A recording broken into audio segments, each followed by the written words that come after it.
31, Javonte Johnson pass intercepted by Trujillo. I don't need any help. I'll do it myself. Helps himself out on both sides of the ball. Fourth quarter now, 30 seconds left. 46-39 Duluth. Trujillo dishes it out to Tolbert, who rumbles his way into the end zone to make it a 1-point game, and the crowd is going nuts. Do you go for the win or do you go for the tie? He plays it safe and goes for the one to force overtime. Trujillo dropped by Ryan Martinez. Duluth hangs on and wins 46-45. We go to Waterloo, Iowa, where Hot Springs is the visiting team, and the Woo are up 20-12 at the half, and Jordan Ambrose, a jump ball, up to his favorite target, Aaron Dilworth. Fourth quarter now, Carlos Rogers, quick QB draw, bursts through the hole to put Iowa up by 16.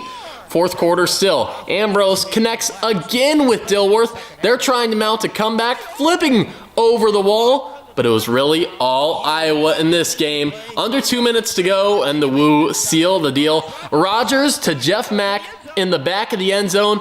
Do a little dance for good measure. The Woo get their first win of the season, 44-26 over the Wiseguys.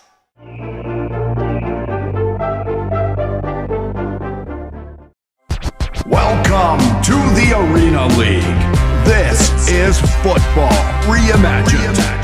Not your great-grandpa's slow-motion Sundays. This is 7-on-7. It's fast. It's loud. Every play is pressure. Every yard is earned. 2025 brought the upgrade. 20-second play clock. No punts, no breaks. Live walls, and yeah, they hit. QBs now have a run lane. Step out, that's a flag. Everyone's eligible, except the center. Touchdowns are 6. Then choose 1 from the 5 or 2 from the 10. Kickoffs are different here. We throw it off, and it's gotta fly 40 yards. And if it hits the stands, take that puppy home. No other league does it like this. New rules, new era. We're growing fast and hitting harder. This is the Arena League, the most entertaining league in sports. And your moment starts now.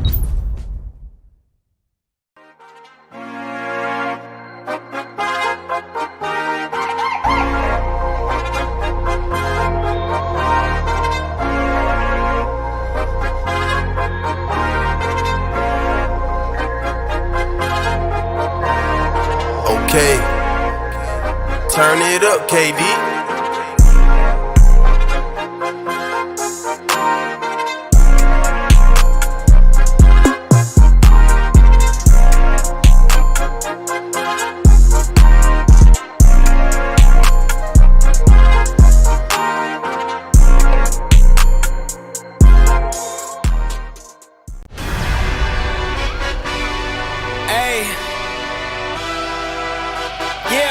Let's see how you do under pressure. I've been wanting this forever. I've been in the field with whatever they throw at me. Brush it off, pick myself up, moving on to the better.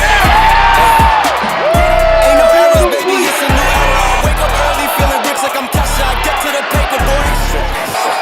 Walk with me, you know that I got it. Come with me, let's take a trip to the islands. We up on the jet, we'll do more than just fly on it. Stand on that hill, you gon' die on it. Baby, I'm not one of them, you should try on it. Miss me with more than I'm on it index. I send you back to your ex, but good luck with that, this is big as it gets.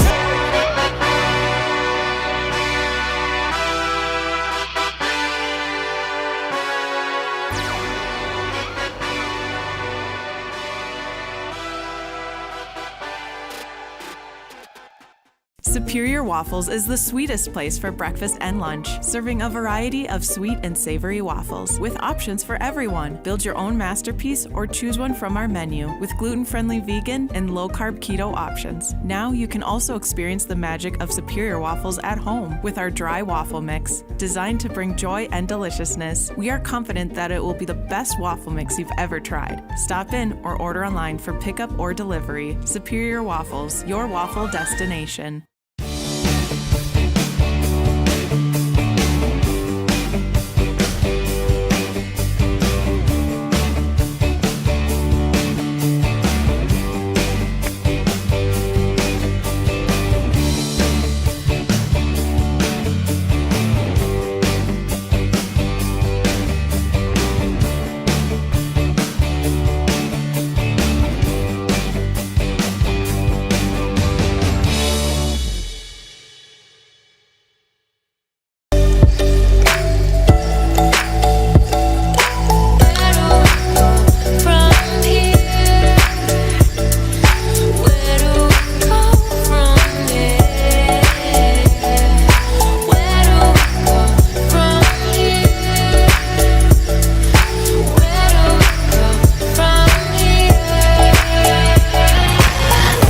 time to start early, get out early for Bones Bagante and his Wiseguys squad to set the tone and not go down on the Harbour Monsters, the defending champions.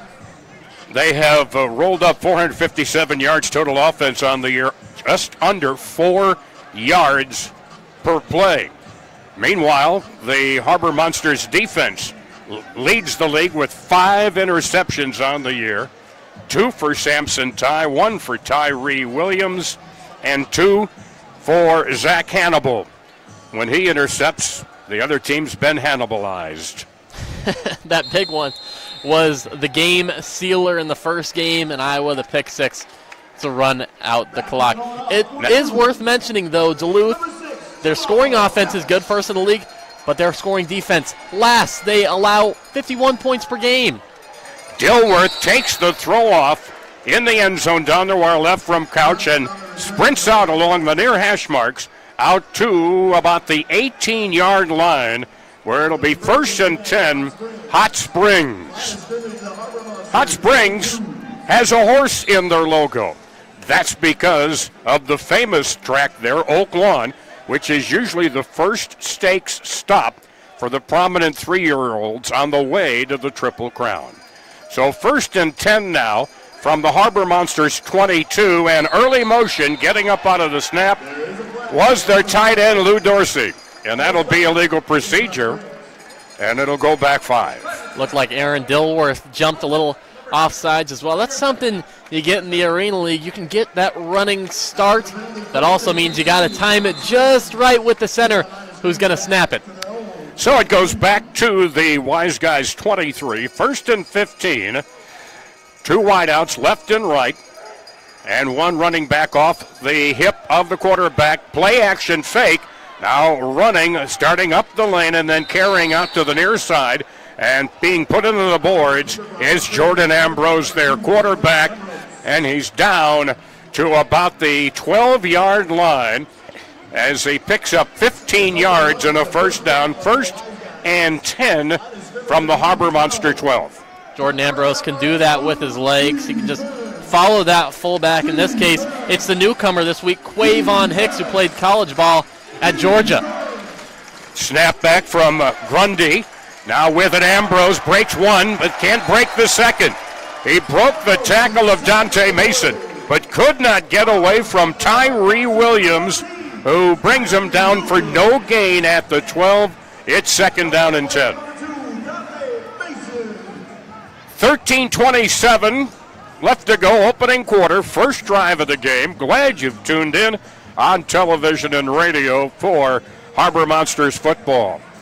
Wide to the near side is Evans. Wide to the far side, Dilworth. The snap again from Jordani Grundy. Back to Ambrose. Flushed out of the pocket. Now swings a pass far side. The catch made, trying to break free, but losing ground. Quavon Hicks. They had progress, but he tried a reception move and lost a couple of yards. Lost 1 to the 13. It'll be 3rd and 11. Well, even though he lost a yard, it took a gang of Harbour Monsters to bring him down. Samson Ty ended up delivering the final blow, but it wasn't without some strength used. Hicks off to the right side of quarterback Ambrose. 1-man straight ahead motion. Ambrose back to throw over the middle.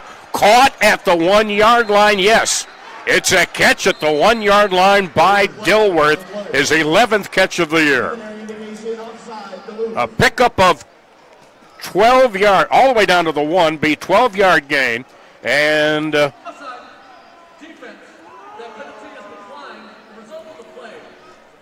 free play anyway. First down. 1st and goal at the 1 on the pickup of 12 yards on the passing play. So they decline the penalty, and the ball at the 1. Dilworth wide far side. Evans wide near side. Up blocking Lou Dorsey and Vincent Hobbs. Snap to Ambrose.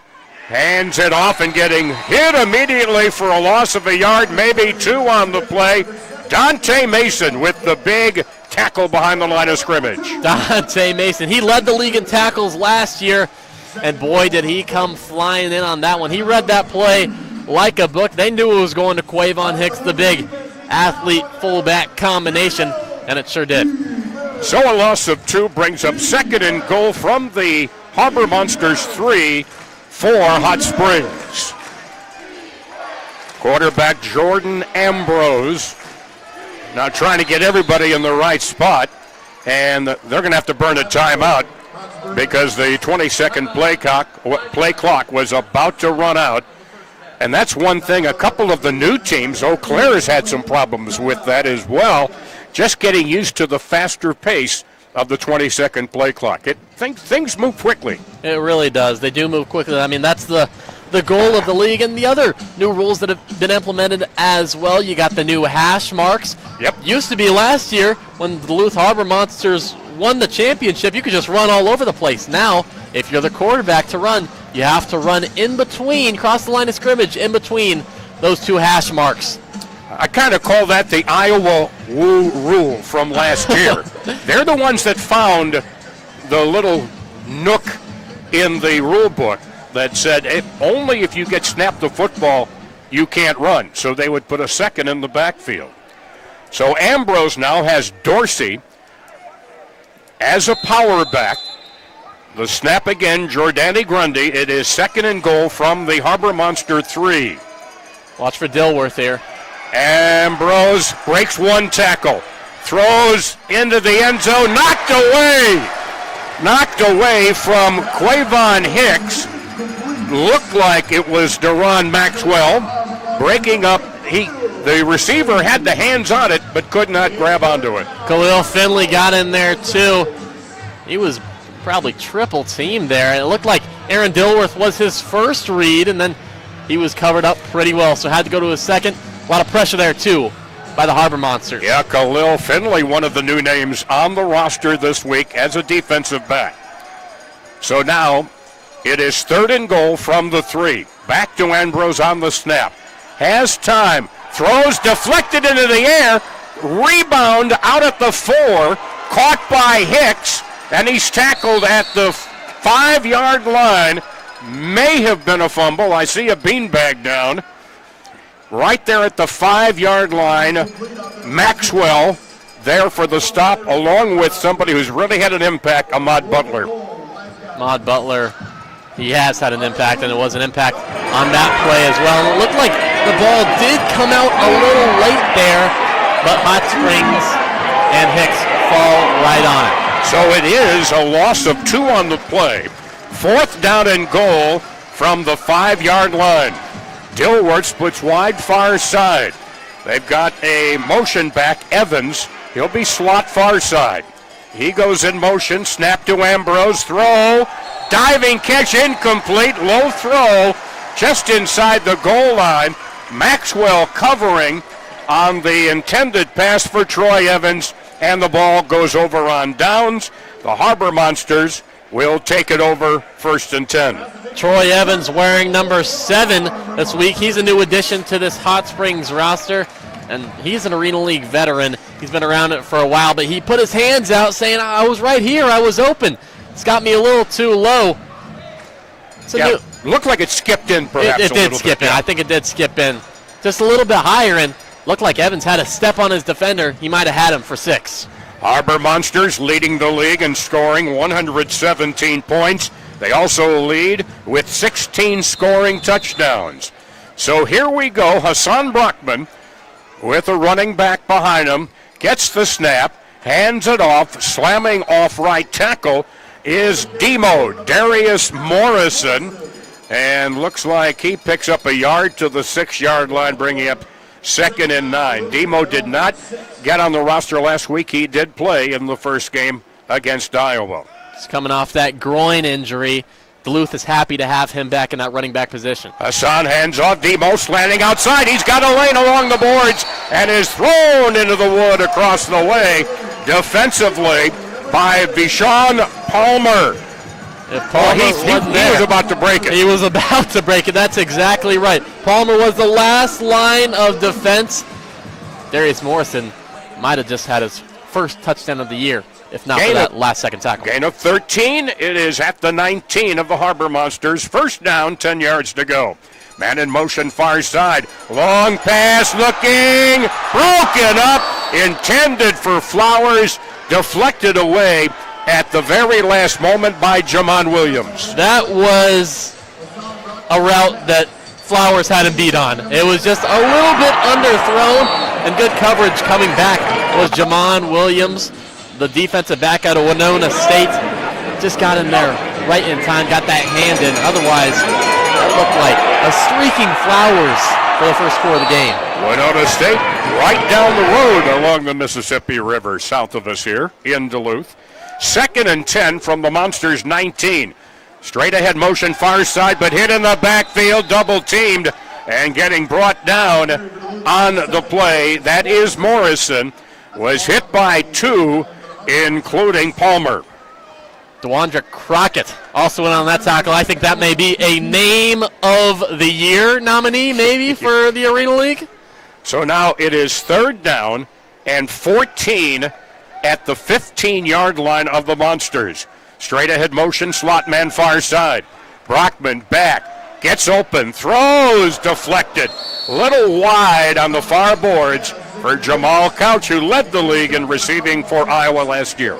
Looked like he had Jamal Couch and Jarve Flowers. He wasn't quite sure who to go to. It looked like Hot Springs dropped into a little bit of a zone at that very last second, kind of confused Brockman. Wasn't sure where to go. All right, this is where one of the rules of this league, instead of a punt, you are allowed to surrender. And the Harbour Monsters will do that, and the ball will go down to the Wiseguy 15-yard line, and it'll be 1st down and 10, 7:06 remaining. No score here in the opening quarter at the deck. Glad you're with us on TV and radio tonight. So here we go. It's back at their 15-yard line, which when you're visualizing a 100-yard football field, you're going, wow, that's really far back. Not really. Not in this game. You're about 10 yards from midfield. Yeah. All right, wide out far side, wide out near side, except that'll be a motion man Evans. Backfield next to the quarterback, Quavon Hicks. Ambrose on the draw play, breaks one tackle, gets outside the lane, which he can do to midfield, to the 20, and down to about, call it the 18-yard line. Boy, he got pushed into that wall pretty hard. You got tables flying right behind him in the VIP seats. They're trying to set that back up, get their snacks right back up.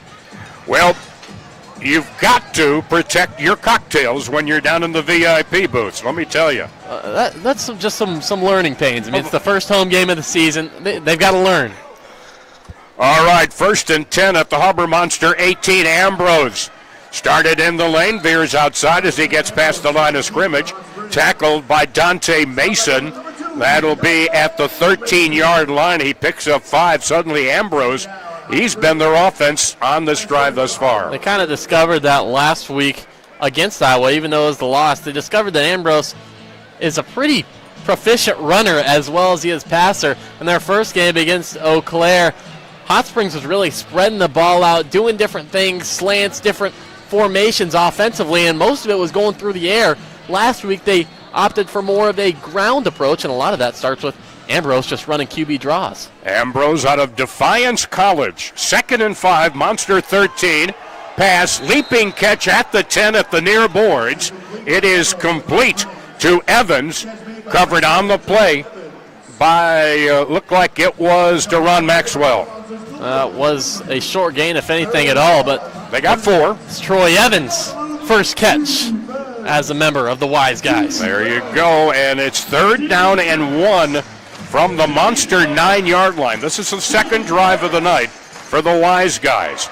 Ambrose, pump fake, timing throw, a little fade route in the corner, incomplete. Penalty markers are down on the play in the far corner of the end zone down to our right. Harbour Monsters think it's an illegal man downfield, but now our referee Josh Thoreau talks it over with the back judge Kevin Hillman and linesman Zach Gustafson. Aaron Dilworth just hit Zach Hannibal with a little stutter step, reached out with one hand.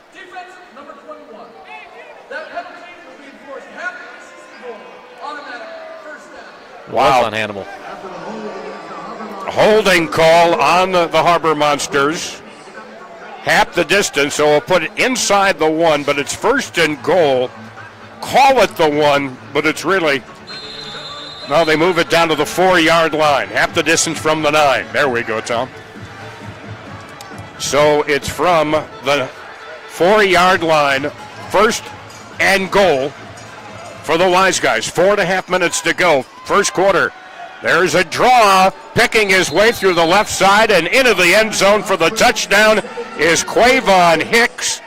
Hicks getting the handoff on the run-pass option and takes it in for the game's first score. Quavon Hicks getting his first score in the white and black pinstripes. 30 years old, bouncing around Arena Leagues, lands in the Arena League for Hot Springs. Gets him on the board. 30 years old could make you kind of a gristled veteran in this league. But it's a great opportunity for these guys. Second, third chances to keep a uniform on. Now the ball at the 5, and the Wiseguys will go for the single point after. Snap to Ambrose, rolls to the near side, throws through the hands of the receiver at the goal line. The intended receiver, Dilworth, wanted a flag, but his request was denied. And so, with 4:05 to go, first quarter, it is Wiseguys leading by the score of 6-0. A confidence builder for the new kids. Sure is. I mean, even though you get that 1-point conversion no good, that touchdown really sparks you because you're up 6-0. Now you're playing with the lead, especially against the defending champions. You want to have the lead. It's a lot different ball game, especially when you're on the road, when you're playing from behind. In the first game at Iowa, Harbour Monsters had 11 penalties. Most of those were in the first half when they found themselves down 32-6. Penalties already being a factor there on the second drive for the Wiseguys. So here comes the throw-off, no kickoff here. Waiting the throw-off down to our right is Jarvey Flowers Jr. The throw coming from DeWandrick Crockett.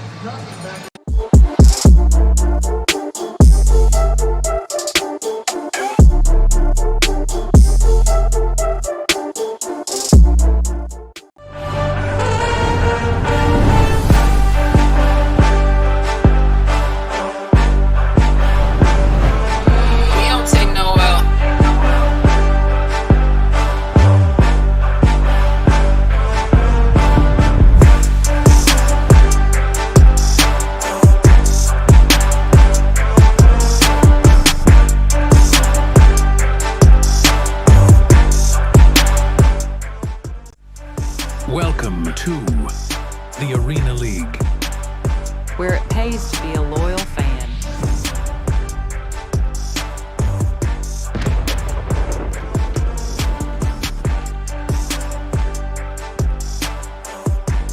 And already we've had a couple of those flags. Under 4 minutes, clock is running. So is the 20-second play clock. 1st and 10 from the 7. Brockman throws, nearly picked off at midfield. Breaking in front of the route was Roderick Chapman on the pass intended for Flowers on the near side across the 25. Oh, man. Roderick Chapman, he had it, man. He had it with his gloves and just dropped it. Hard hands. Brockman has not thrown an interception yet this year. Nearly had number 1 there. 2nd and 10 from their own 7. A quick pitch to Demo. Swings to the near boards. Out over the 10 to about the 12-yard line. Tackled by Crockett after a pickup of about 6 yards. Brockman's had a really good year. I mean, he didn't even start out the season as the starting quarterback. Javante Johnson, he led the league last year in passing yards, so of course he comes back as the starter week 1. Didn't play that good. They went down big, in Iowa, so Brockman comes in and totally sparks the offense. He has 12 touchdowns and 0 picks. Penalty marker thrown at the snap. Pass caught at the Monster 20 by Crouch, driven back. That was a 3rd and 5 play call at the 12-yard line, and it looks like it's going against the Monsters. Offsides. So it'll be 3rd and 10 back at the original line of scrimmage of this drive, the 7-yard line. Yellow is one of the team colors for the Harbour Monsters, but too much yellow so far in this first quarter. 2.5 minutes remaining, 6-0 in favor of Hot Springs. Straight ahead motion, far slot. Now running up into the lane. Brockman veers to the near side and is brought down at about the 15-yard line. On the tackle there on the play looks like Darren Prime's linebacker. Well, that was Crockett. That was DeWandre right there. That was DeWandre Crockett. Helmet comes flying off. That was a lick. It is now 4th down and 2. Brockman is in trouble. Tried to throw it up ahead, but is tackled, dropped for a loss on the play by Taylor Hunt on 4th and 1. And the ball will go over on downs, and great field position coming up for the Wiseguys. With under 2 minutes to go, they'll get the ball back leading 6-0. That was a dominating defensive series by Hot Springs. Hunt absolutely read the play like a book and just drove Brockman into the turf. That's a way to end it on 4th. It will be 1st and goal, Wiseguys, at the 10-yard line of the Harbour Monsters. 1:51 to go, first quarter, 6-0 Hot Springs. Giordani Grundy, their center, over the ball. Either side of him are Dorsey and Hobbs, and a timeout taken by the Harbour Monsters. Each team gets 3 in each half. So the Harbour Monsters not getting things right now. They're not hitting on all 8 cylinders, shall we say. No, they're not. And this looks like, I don't want to say a replica, but it's a bit of a pattern from the very first game against Iowa when they went down by so much, eventually made that comeback. But it's just a lot of turnover. I mean, there's a lot of guys not playing today as well. Right. And you also got an interim head coach at the helm after Tony O'Neill is serving in his second of a 2-game suspension. Well, and Tony, this is, as we heard there from Riley, is his second game of the suspension. He did post this on Facebook from Tony O'Neill, quote, "I take full accountability for the circumstances that led to my suspension and wear it as a badge of growth and responsibility. I'm proud to be a part of this movement. I cannot wait to return to the sidelines and continue leading this team with the professionalism, fire, and excellence of our fans that our fans in our city deserve." But I really think you have brought it up, and it's very valid. There's just some new cogs in the machine right now. Ambrose awaits circle movement as Ambrose picks his way up the middle, veers to the outside inside the 5.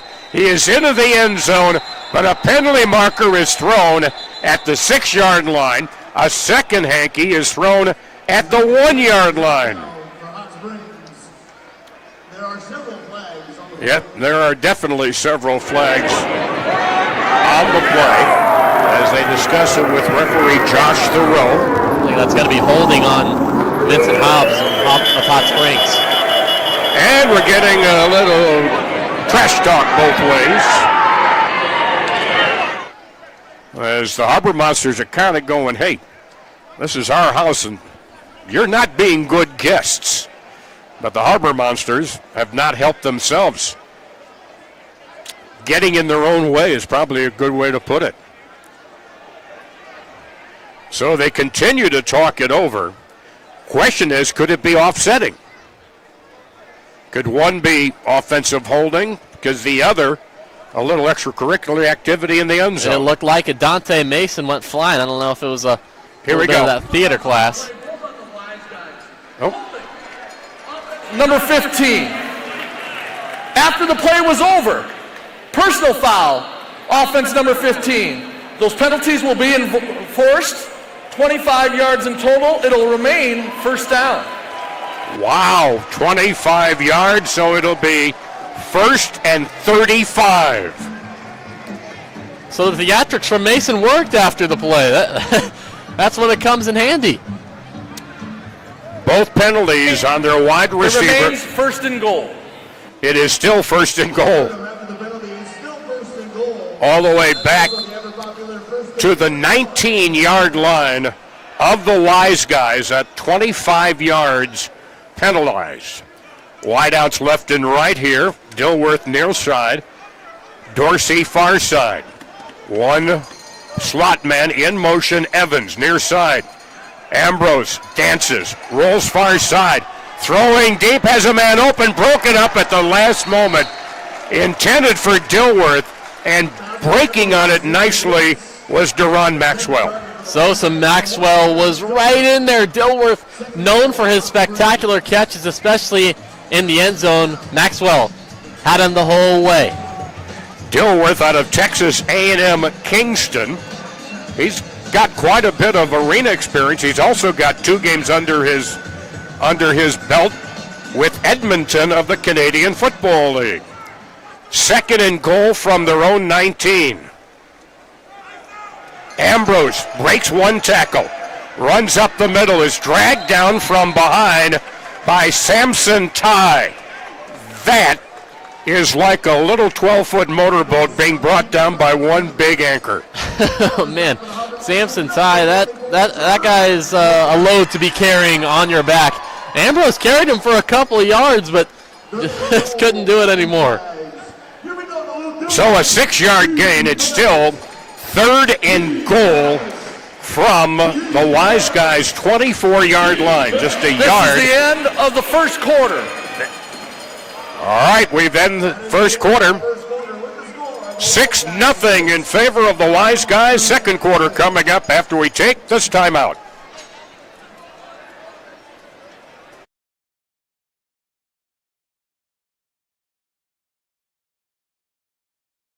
Has your roof seen better days? Did harsh winter weather cause ice damage?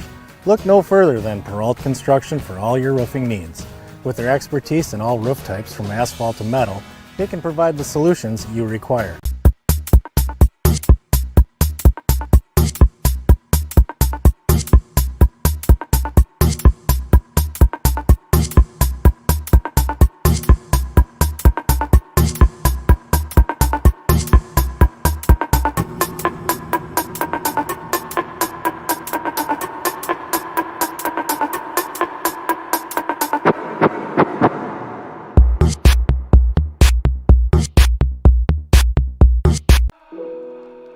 Whether you're on the field, in the stands, or tackling life's challenges, your health is the real game changer. At Nicole's Integrative Healing, we help athletes, parents, professionals, everyone recover, relax, and recharge. From massage and breathwork, yoga to mental health therapy, we've got your back. Nicole's Integrative Healing, now serving Duluth and surrounding areas. Book your session today at nicolesintegrativehealing.com or find us on Facebook and Instagram.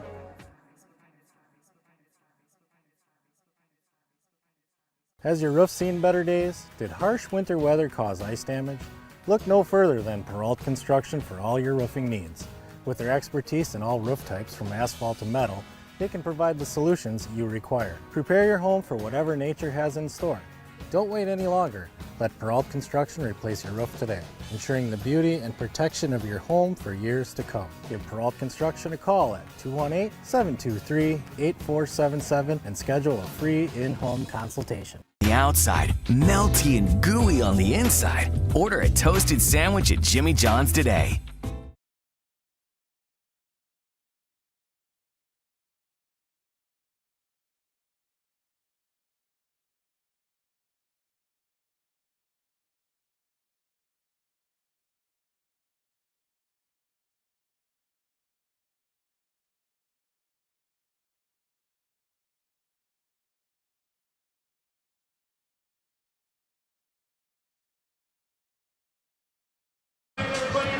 Well, I tell you what,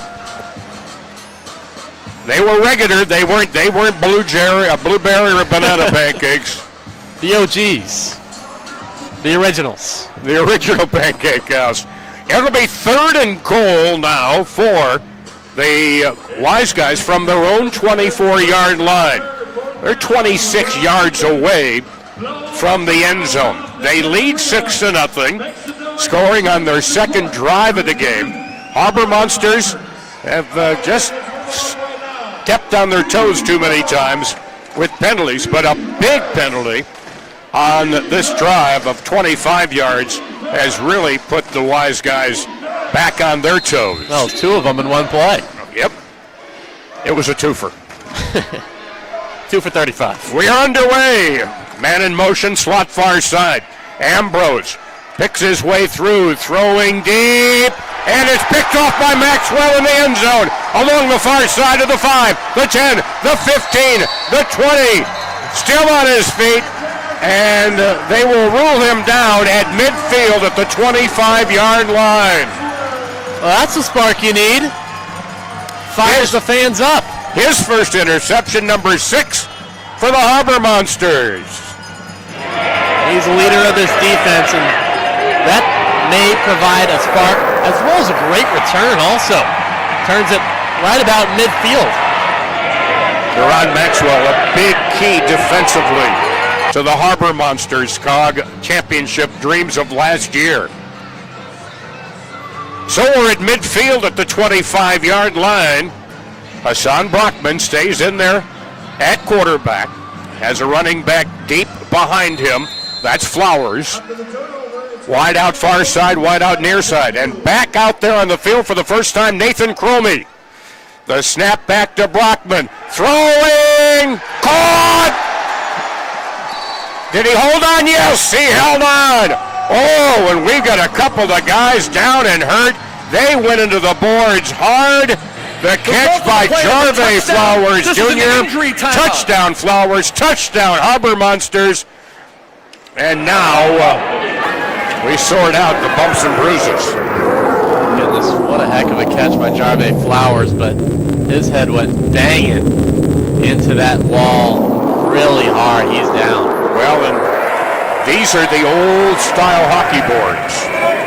When you get put into them, you feel it in every ounce of your body. Helmet comes popping up. That's a scary sight. And they both went down immediately on that heck of a catch. Vashon Palmer, the Wiseguys defensive back, that's down right now as well. So a great touchdown catch by Flowers. I believe that's his first of the year. But we've got to sort out. We've got a couple of guys. Third, correction. First of the day. First of the day. Hey, I just got excited. The stats were up, and I was going, all right, numbers. By the way, folks, you can get these stats. You simply go to FANCLB, FANCLB.com, and become a Harbour Monsters fan. And you can find the latest team stats, individual stats, standings, schedule, all of that. Well, let's see. The defender is up, and that is Vashon Palmer. However, Flowers is still down. And our training staff from Orthopedic Associates checking on Jarve. That is a part of this game that adds a real physicality measure to this. You don't see this on the 100-yard field. You don't see it surrounded by hockey boards, and this is an old-time hockey arena from back in the 60s here at the deck. Right here, by the way, folks, on the shores of Lake Superior. Flowers is up. And probably wondering if somebody will answer that long-distance telephone call, because his head's got to be ringing. Bless his heart. So a touchdown is in our first minute of play, tying the game at 6 on the 25-yard reception and collision. After review, the ruling on the field was confirmed of a touchdown. The Harbour Monsters will try for the 1-point conversion. The Sky judges did review it, and it is the touchdown. And both Palmer and Flowers get up. Question is, when will we see either one of them again? They got shaken up on it. It'll be a single point after, by the way, from the 5-yard line. Harbour Monsters looking to gain the lead for the first time tonight. Demo in the backfield with Hassan Brockman. Two wide out. Wiseguys, their second timeout of the first half. All right, Hot Springs takes a timeout. Excited to see number 19 out there, Nathan Cromie, who suffered a bad knee injury in the 6th game of the year against the Goats last year. 26 carries before the injury, 372 yards, 6 touchdowns. His longest reception, 39 yards, and great to see him active on the roster for the first time. He takes that wide receiver spot, replacing the injured Dan Williams for this game. Cromie hoping to fill a void that's really a pretty big one, with Williams leading the league in receiving touchdowns this year with 5. And Cromie, a fan favorite, very athletic receiver. All right, here we go. They go for the single point after, ball at the 5-yard line. Brockman with Demo off to his right hip. Fakes the pitch to Demo. Throws it across the middle. Somebody got a hand on it outside the end zone as they were looking there for a pattern on the end boards to Jamal Crouch, incomplete. So we're all tied up now early in the second quarter, 6 all. I don't know if anyone would have thought this was going to be such a low-scoring affair, and especially with the score how it is, all tied up. Whether you're on the Harbour Monsters side, you're kind of going, this hasn't been pretty from our side in this quarter plus a couple of minutes, and we're tied up. Well, if you're on the other side, though, you're saying, hey, these guys are the only undefeated team. They walked into their home arenas thinking, oh, we've done it on the road. These guys, they're no good. Oh, we're hanging in there. The Hot Springs Wiseguys, they're looking like that game plan was pretty wise, stumping this Duluth Harbour Monsters offense. And the Monsters have to realize you're not playing against a whole bunch of Joe Pesci's. These are the Wiseguys. You're playing against Wanda Crockett. Yeah. Oh, wow. They need somebody on the team named Tubbs, too. Miami Vice, Crockett and Tubbs. Here we go, throw off. It'll be Couch throwing it from the end zone to our left. Taken off the hands of Crockett inside the 5. It's fumbled into the end zone. Crockett falls on it, and that is a safety. It's a safety. Crockett fumbled it into the end zone. He did recover it. And it's an 8-6 lead for the Monsters. How about that? Just off the hands initially. And then comes in Darius Morrison, the leading rusher for the Harbour Monsters. Comes in on special teams, makes a play, and forces a safety for 2 points. Well, you've got a rather lively football. You've got a hard surface. There's not a big carpet beneath the artificial surface here. And football's the oblate spheroid that I learned in geometry. Can bounce so many different ways. That's, I don't know if I've ever heard that one. Well, my geometry teacher, he was really good. Apparently. When we weren't being attacked by pterodactyls. That was a long time ago. Yeah, you were aging yourself earlier with that Miami Vice reference. I don't know. I'm a child of television, folks, let me tell you. All right. We have to switch ends. The Harbour Monsters will now receive the throw off from the end zone down to our right by Crockett. And it is Maxwell who will receive it. This is off of the safety against the Wiseguys, who now trail 8-6. Monsters getting the football back high. Oh, it just missed the rafters. And it goes out of bounds in the near corner, and that'll come out to the 25-yard line, I believe. The throw will go out of bounds or out of the end zone. That could make a difference here. Right. Well, they're standing at the 5. It's where that ball crosses the invisible line. And it's going to come out to the 25. By rule, that was a throw off out of bounds. The ball will be placed at midfield. First down, Harbour Monsters. Referee Josh Thoreau letting us know the ruling. You had it. Well, I tell you what, giving us the rule book really helps, because there are some different rules in this. When you're old school football guy, handoff Demo, sweeping around the far side, gets to the 20, down to the 15. They mark him down at about the 13-yard line. Morrison dragged about 3 Wiseguys on his back for 7 more yards after initial contact. His legs just kept churning. 1st and 10, a gain of 12 yards on the sweep to the left side, far side, for Demo.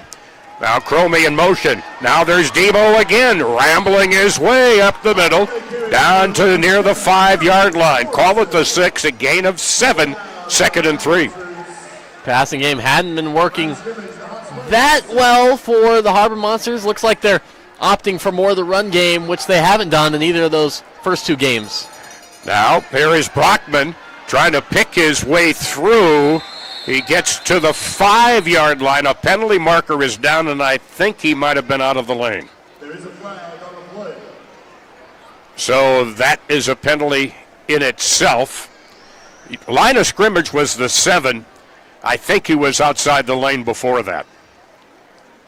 The lane are the 2 hash marks that go across the center of the field. And we'll wait for the ruling from Josh Thoreau, but I think that's what it's going to be. Interim head coach, by the way, Michael Johnson, is also the defensive coordinator. In the Arena League, the quarterback has to run between the tackles. That is a running lane violation by the quarterback. It's a 10-yard penalty. Replay, 2nd down. I like that. That was a good explanation right there. I tell you what, Josh has been up studying the rule book. I like that. No, just kidding. It'll be 2nd down and 13 now. Back at the 11-yard line, not 13. It is 2nd down and about 7. Hot Springs coach Bones Bagante still has something to say after the play. Brought something up to the referees. Now talking to the Harbour Monsters backfield, Morrison and Brockman. My question is it from the previous spot, 10 yards? The previous spot was at the 7-yard line. Now they're at the 12, which essentially makes it a 5-yard penalty. It's now 2nd down, and call it about 8 yards to go.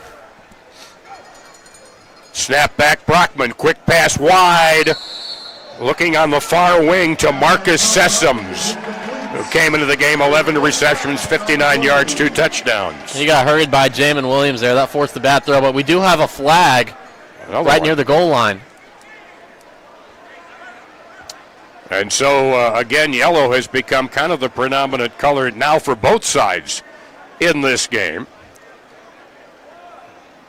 The result of the play is an incomplete pass, 3rd down. After the play was over, personal foul, offense number 19. Personal foul, defense number 5. Those penalties are offset, 3rd down. Nathan Cromie and Crockett with personal fouls offsetting Pass incomplete. 3rd down and 8 at the Wiseguys 11-yard line. Cromie in motion along the far boards. Back to throw. Brockman throws. What a catch. Oh, my goodness, what a catch by Crouch.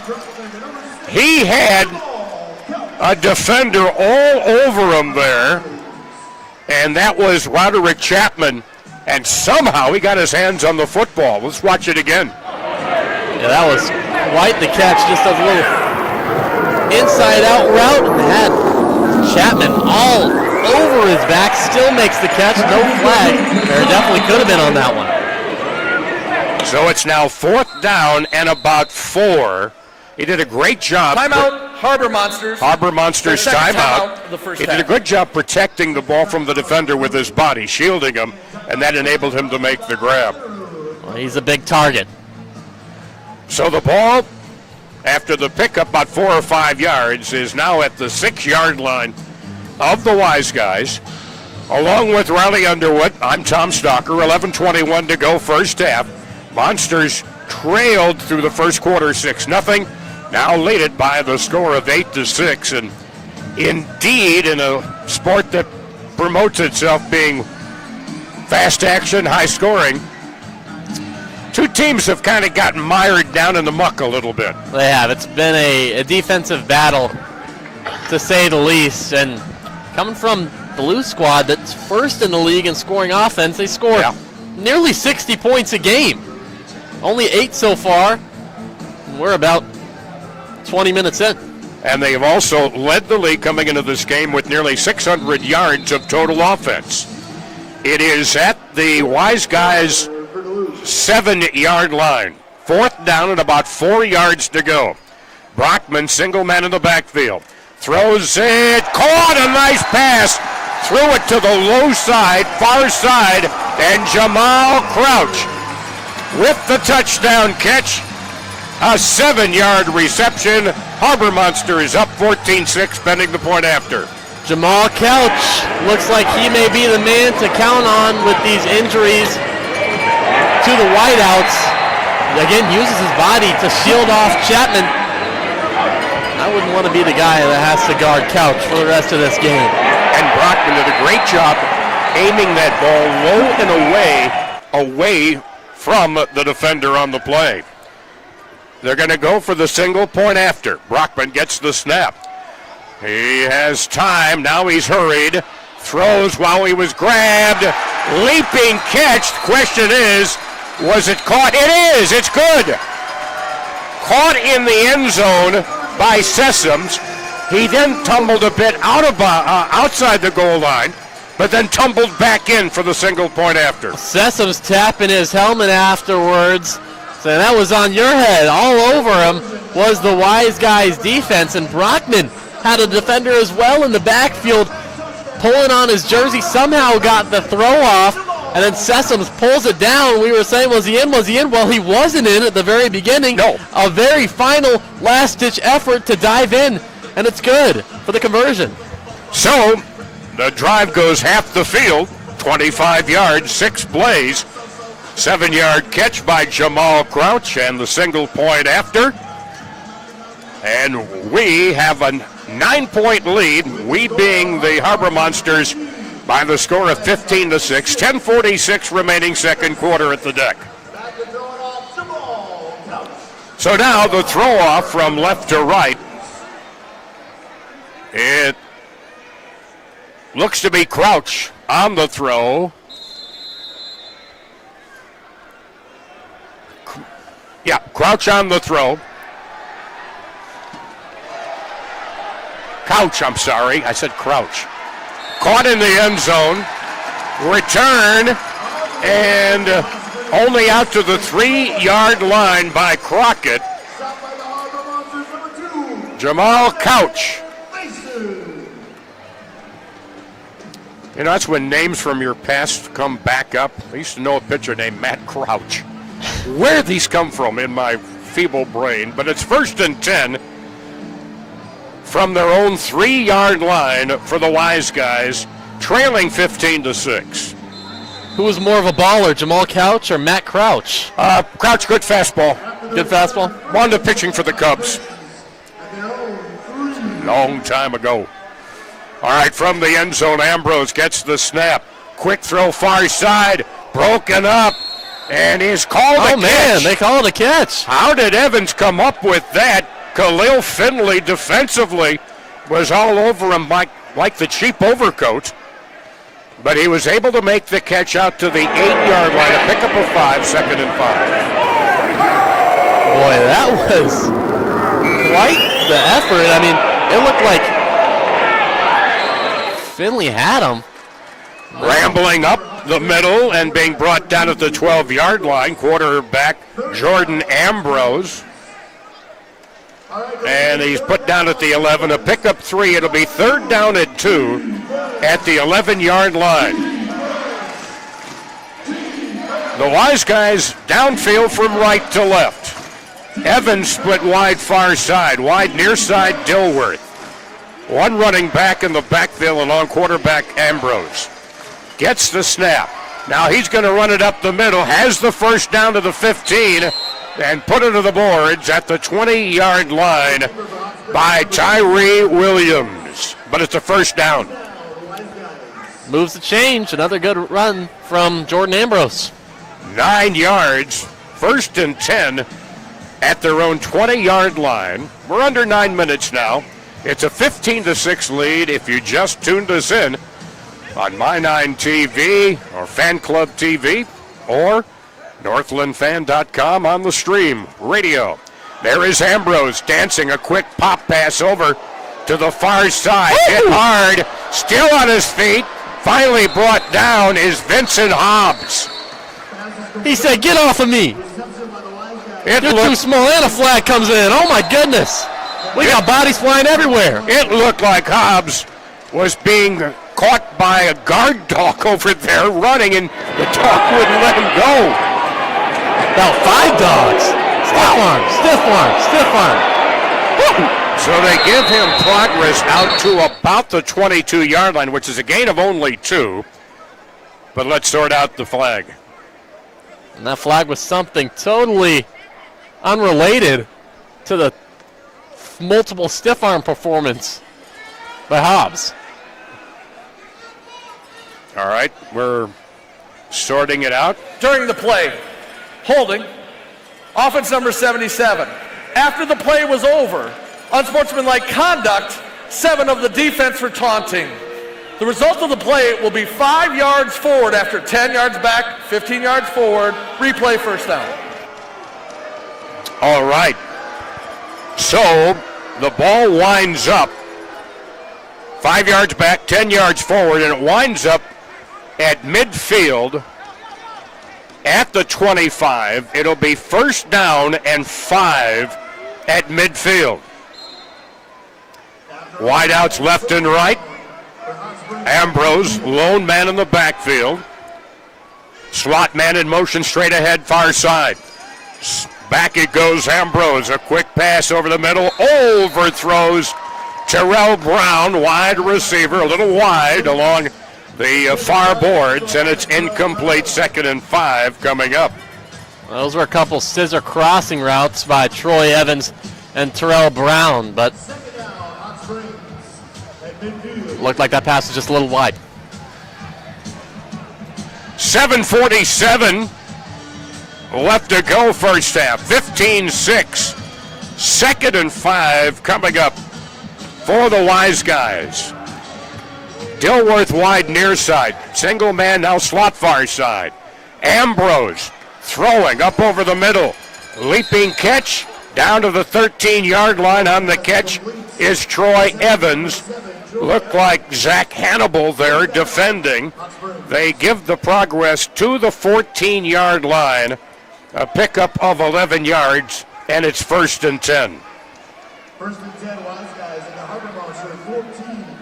1st and 10 from the 14. Wideouts left and right. Single running back, Brown in the backfield. Now quarterback draw. Penalty marker thrown, and this may be a running lane violation. Looked like he may have been out of the running lane before he hit the 11-yard line. And it was thrown while he was advancing the ball. If not, he did get down to the 1, almost the end zone. Offense number 11. Wrong. 10-yard penalty, spotted foul, replay, first down. 10-yard penalty on holding. It was not a running lane violation. Looked like Dante Mason just got his jersey pulled a little bit by Brown, the wide receiver, trying to block for his QB. Send him back. So it's now 1st and 16. 6:45 remaining. First half action. Glad you're with us here at the deck in Duluth. Wideouts left and right. Slot man now. Slot far side. That's Evans. Back to throw. Ambrose. Swings one over near side. Overthrows Terrell Brown. Covered on the play by Dante Mason. It'll be 2nd and 16 from the Harbour Monster 20-yard line. Even if Brown caught that ball, Dante Mason was right there to deliver the blow right afterwards. He wouldn't have been getting nowhere. So 2nd and long. They need to get to the 4-yard line of the Monsters for a fresh set of downs. Slot man motion far side. Back to throw. Ambrose looked like he wanted to run a quarterback draw. He's slowed. Gets a little swing pass off to the near side to Dorsey. And Dorsey is able to head to the near boards. Takes it down to about the 14-yard line. Looks like Maxwell on the stop. Good pocket presence shown by Ambrose that time. Looked like there could have been a few opportunities for the Harbour Monsters to get him down on the ground for the sack, but just calm and collected, smoothly escaped and dumped it out to his guy on the flat. 3rd down and 10 from the Monsters' 14-yard line. Wide out in motion, straight ahead, far side. Back to Ambrose, avoids one tackler, throws it off near side along the near boards. Catch made by Brown, and he is put into the boards by Mason at the 8-yard line. A pickup of 6. It'll be 4th and 4. 4th down and 4. Call it the 8-yard line. And the crowd comes to life.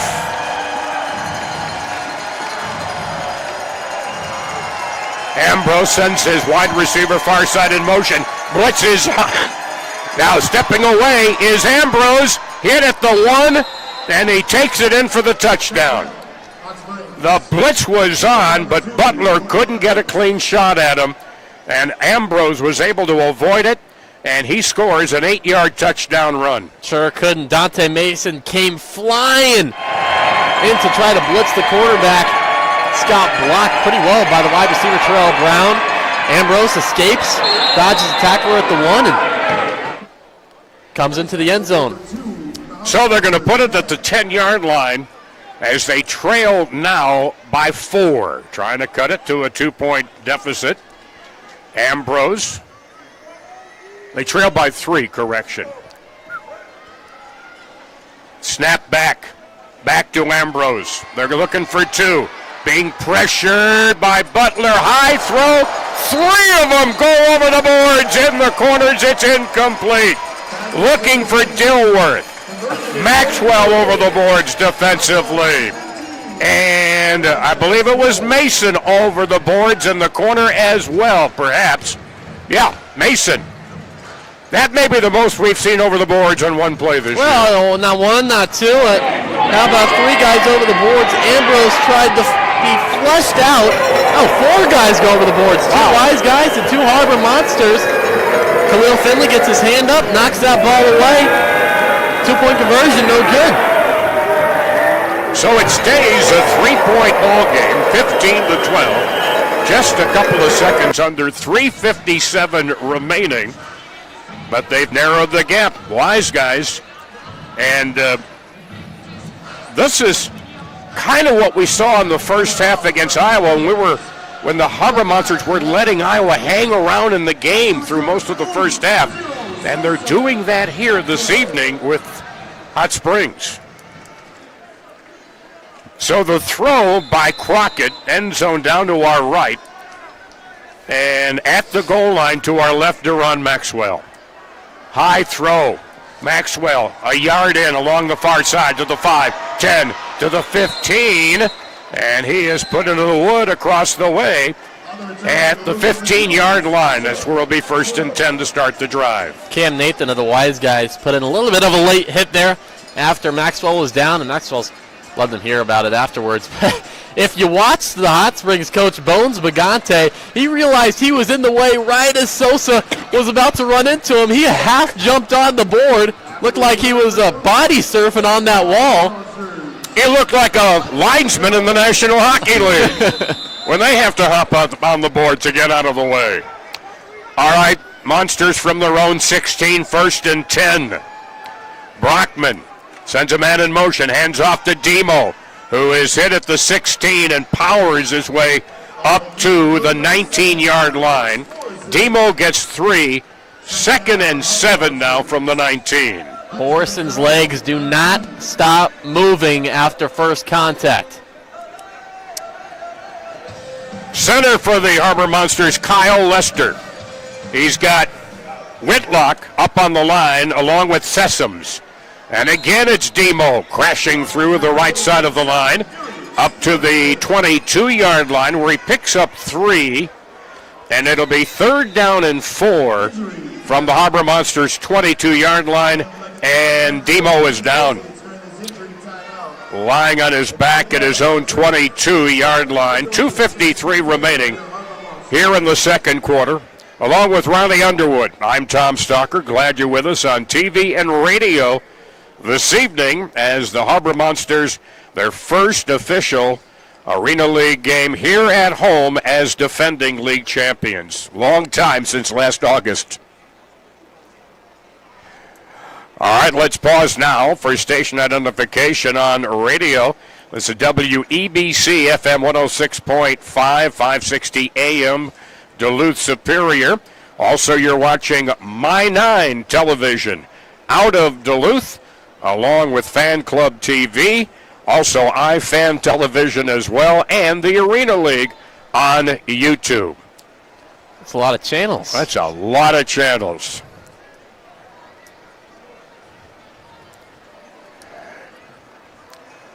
I try to give credit where credit is due. The point being is you can tune us a lot of places and we're everywhere. Sounds good. I think we might be the most viewed program when we check out the newspapers tomorrow. Helped up to the field, Darius Morrison, and he is being escorted off by the trainer. Also owner Britt Labrie in his blue suit and yellow hat was out there to check on young Mr. Flowers. So the ball is at the 22-yard line. It'll be 3rd down and 4, Monsters, their own 22-yard line, leading 15-12 here against the Wiseguys from Hot Springs, Arkansas, which was also a very popular spot for Major League Spring Training baseball teams back in the early 20th century. Where minor league started, Hot Springs, Arkansas. Yep. These two teams are the furthest apart from each other in the Arena League. Over 1,000 miles separate them. Brockman the snap, steps up in the pocket, and there's a push-off.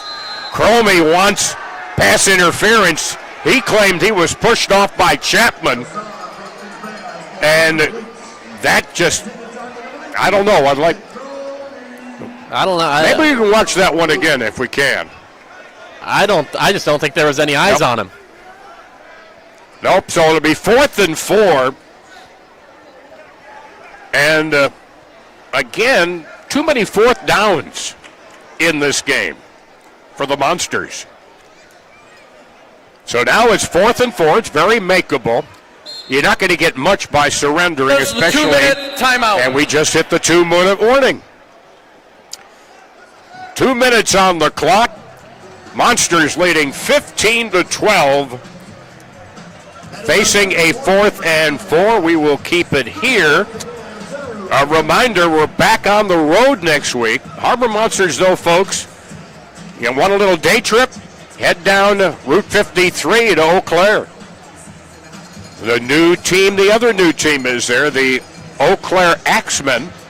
We'll have it on radio beginning at 6:50 next week. Although we wouldn't mind the road trip, but we'll stay in the studio and give you the radio broadcast as we do. It's going to be a couple more weeks before the Harbour Monsters are back. In fact, they don't even get the bye week until August or late July. If you just saw that Duluth huddle there, Aaron Dilworth, the leading Hot Springs receiver, was trying to tune in, catch a little glimpse of what was happening. He was leaning in like he was part of the team, hoping no one would notice. I don't think they did. Now in motion, Maxwell was in the slot. Woo-hoo! And on the near side, the pass over to Travis Whitlock, and he is hit hard by Darren Primes. He just got jacked up, deep prime, they call him, and that was a prime time tackle by the big linebacker on the big Travis Whitlock, who's usually on the O-line.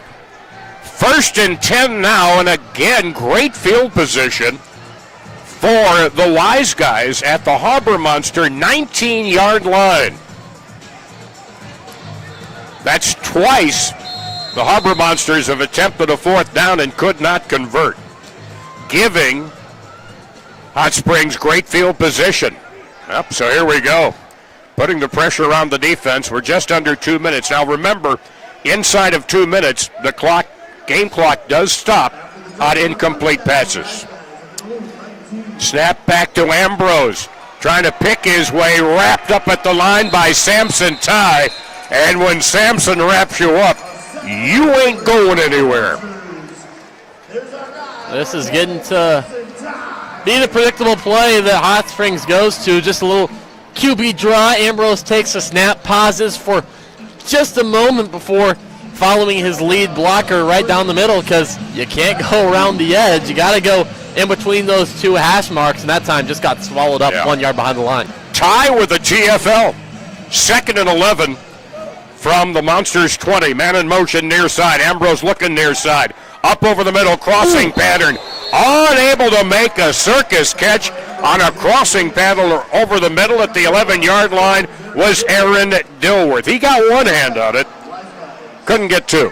That's because Khalil Finley laid the boom, put the shoulder into him. 3rd and 11 from the Harbour Monsters 20. 1:10 remaining in the first half. Monsters up by 3.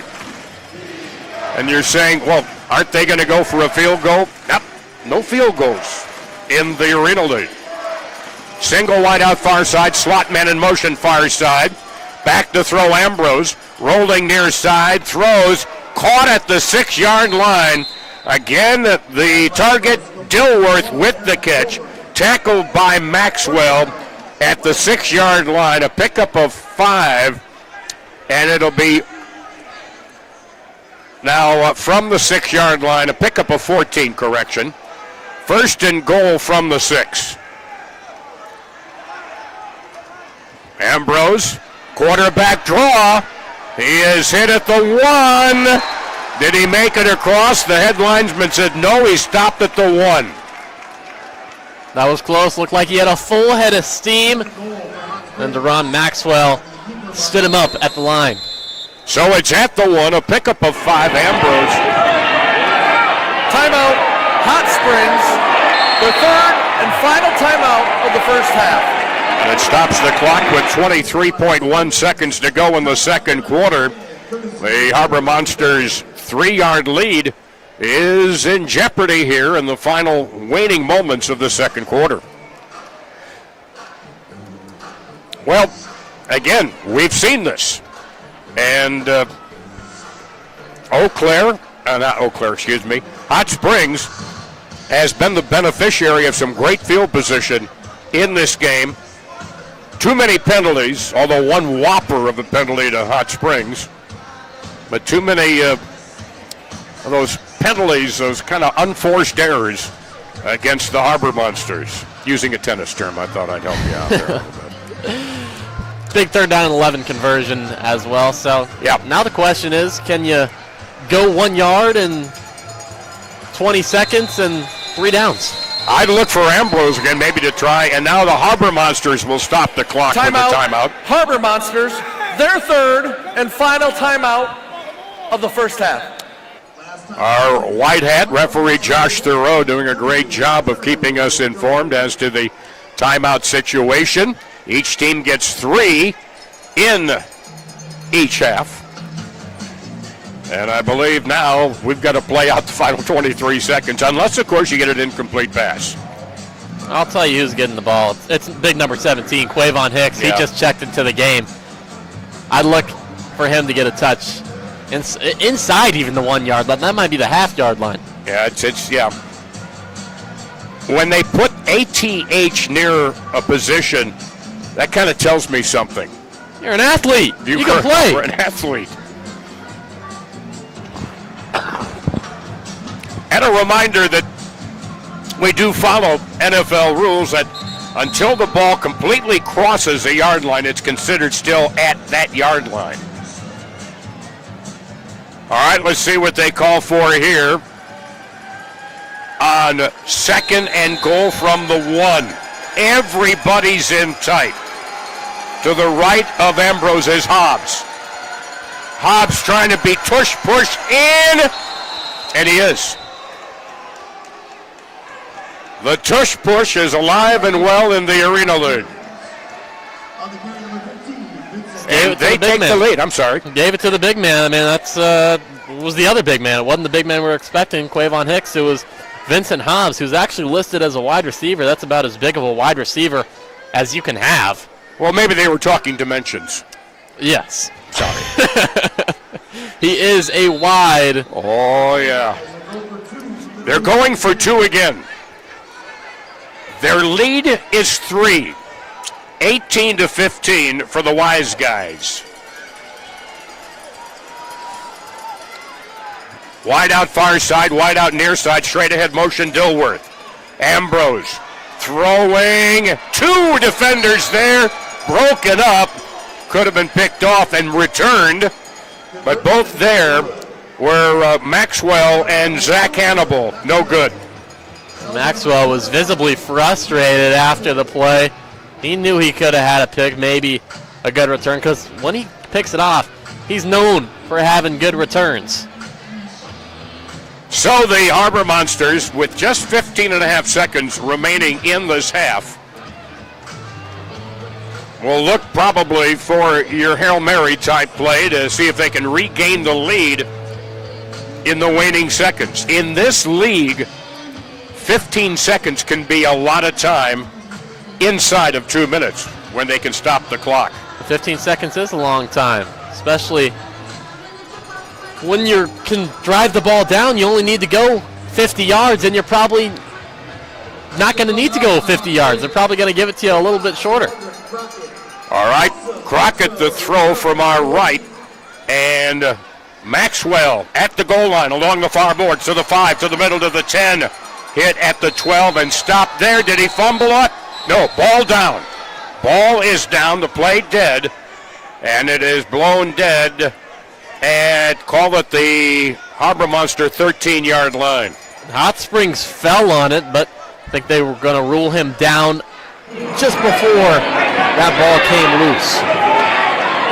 Now they run it, it's run down to 9.6 seconds. Oh man, when we look at it on that replay, that looked pretty close, Tom.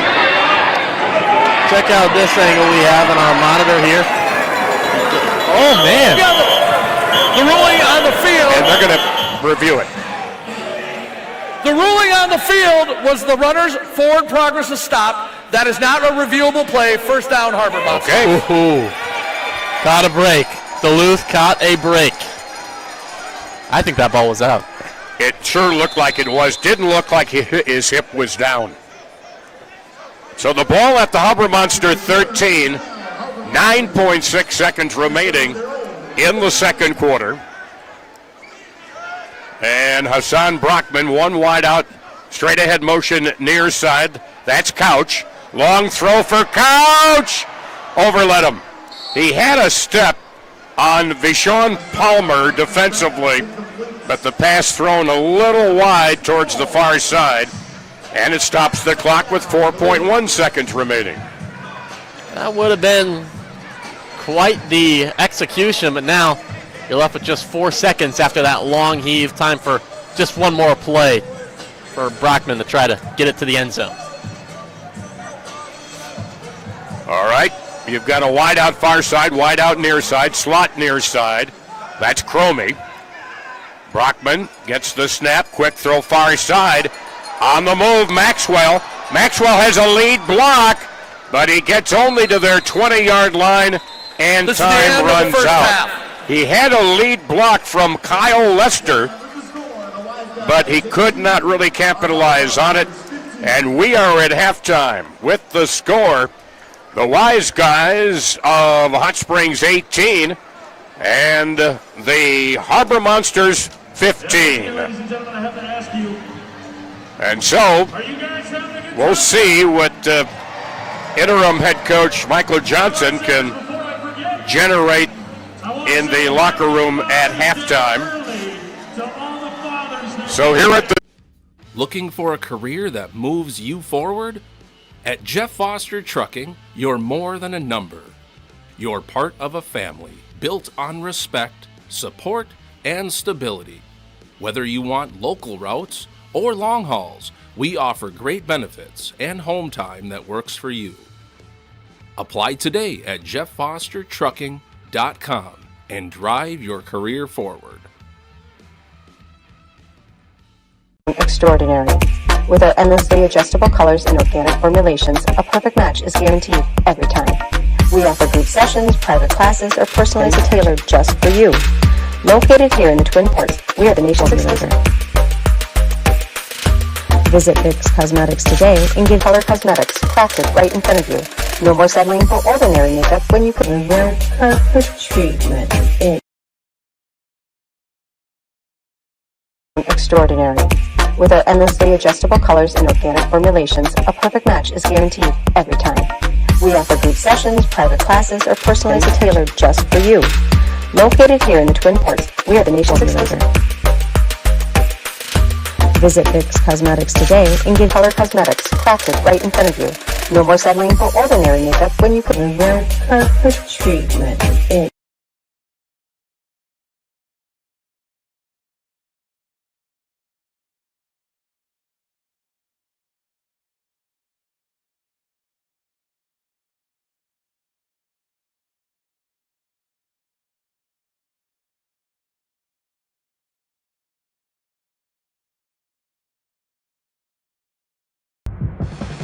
Superior Funland. We're your local indoor playground, open 6 days a week and located in the Mariner Business Center.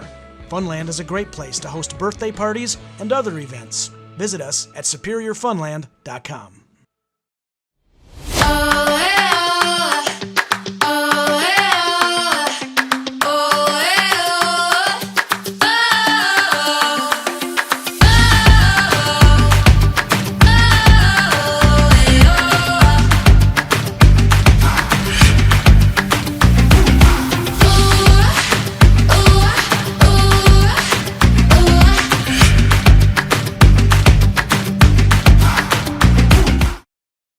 Welcome to Club 1 Under, the Twin Ports' premier destination for a fresh take on your neighborhood sports bar, fused with an exhilarating golf simulator experience. Powered by 5 full swing simulators, Club 1 Under can take you on a sport immersion adventure. From a premium golf experience to one of the many other activities, there's something for everyone. Looking to keep an edge on your golf buddies? Club 1 Under helps you keep that swing on par all year round. Club 1 Under has a full bar loaded with premium spirits, pizza, and additional food options within the Fitkers building. Book your simulator online today at club1under.com. Fun, food, and live events. So much to do under one roof. From golf to shooting to private karaoke. With a large event space for parties or other occasions, you won't believe your eyes. Fun in all forms is found at the Caddy Shack in Lincoln Park, the Craft District.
Welcome to the Arena League, where it pays to be a loyal fan.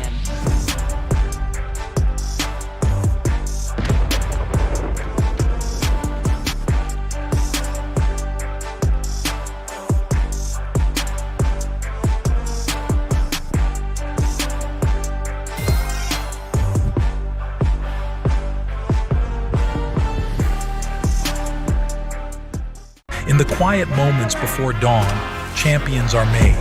Every fan, every athlete, every moment counts. It's not just a game, it's a passion that unites us, drives us, and makes us strive for greatness.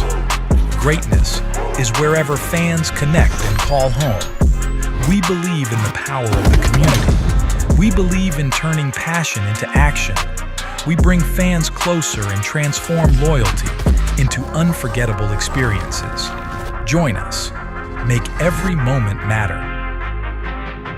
Fan Club. Get your fans in the game.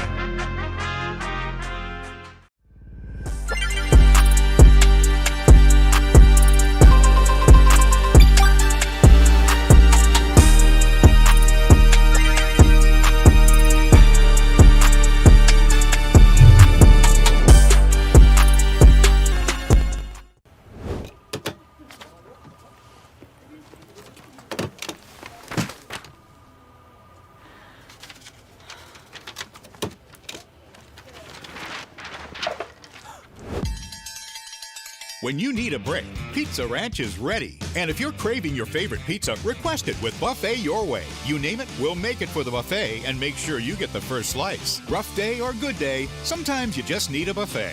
Make it a buffet day at Pizza Ranch. My name is Alex Kazitsa. And I'm Matt Lambert. At Building the Dream Duluth, we aim to tell the stories, struggles, successes, and day-to-day operations of business professionals and entrepreneurs. But we're more than just stories. We are your local partners in all things digital marketing. So if you or anyone you know has an entrepreneurial story that deserves to be told, or if you're looking for a local partner that's committed to your business's success, look for Building the Dream Duluth.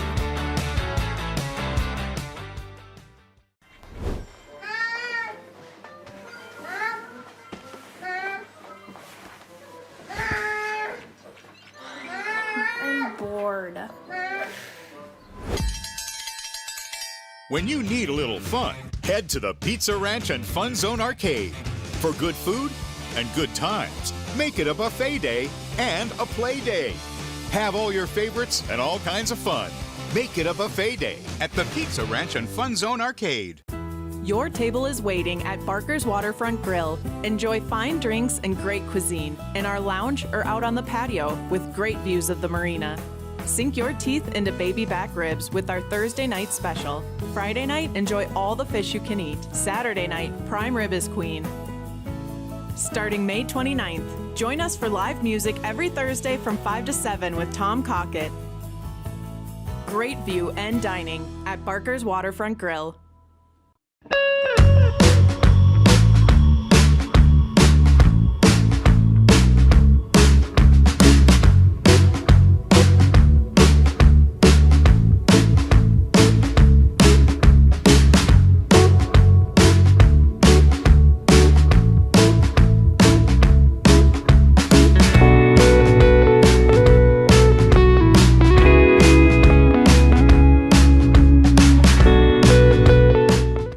John's toasted sandwiches take the fresh baked bread you love and turn up the heat to toasted perfection.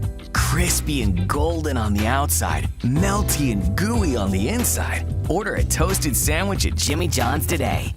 A Friday night game with the two teams that played for the championship.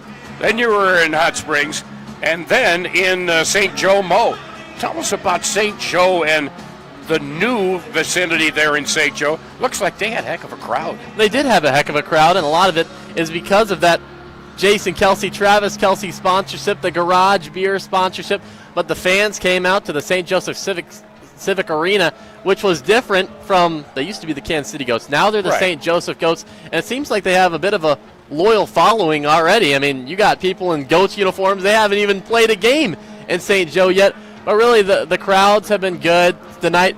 At the deck, you got the fans rocking along with the rock band that's performing. I mean, the Arena League, it's just exciting stuff to watch. It's full entertainment all the way through.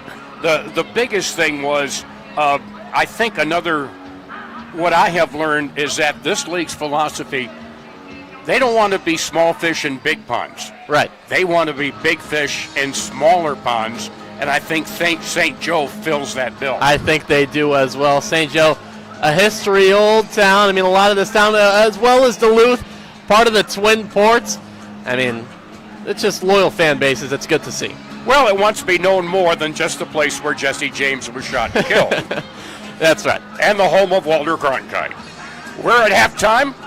Yeah, that's right. Riley Underwood, take Tom us to Stalker. We will take you to the second half, and Tom's got you with all of that play-by-play information. Right now, Hot Springs leads 18-15 over the Duluth Harbour Monsters. You're watching the Arena Game Day halftime show. We'll be back after this short break.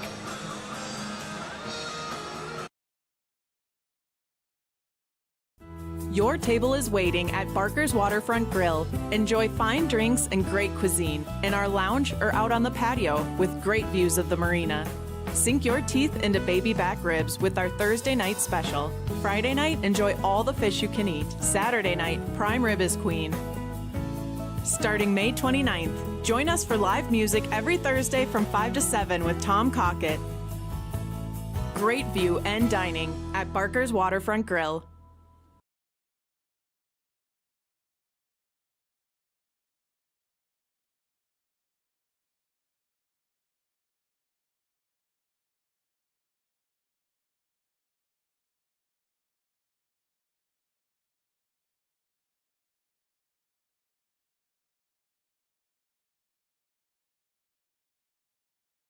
Fun, food, and live events. So much to do under one roof. From golf to shooting to private karaoke. With a large event space for parties or other occasions, you won't believe your eyes. Fun in all forms is found at the Caddy Shack in Lincoln Park, the Craft District. When you're in a pinch and need a meal fast, turn to your local Super One Foods. Super One is proud to offer convenient, delicious grab-and-go food options that are sure to satisfy even the picky eater in your family. Stop by your neighborhood Super One Foods, serving you lower prices and better choices.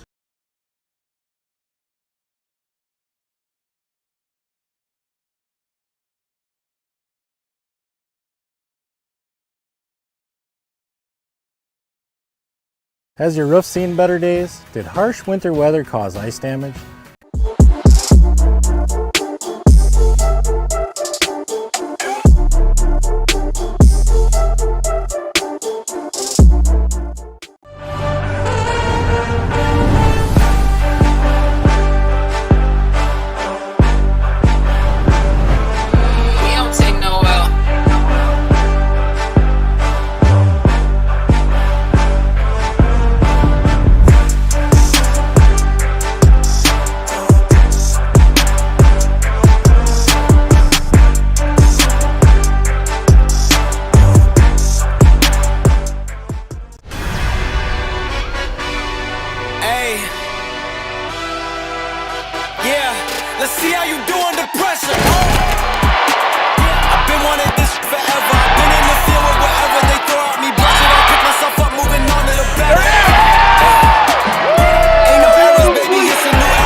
Welcome to the Arena League, where it pays to be a loyal fan.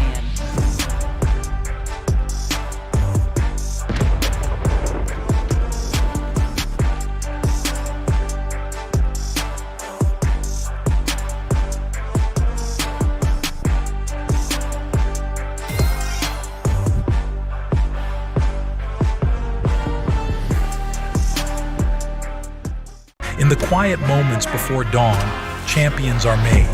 Every fan, every athlete, every moment counts.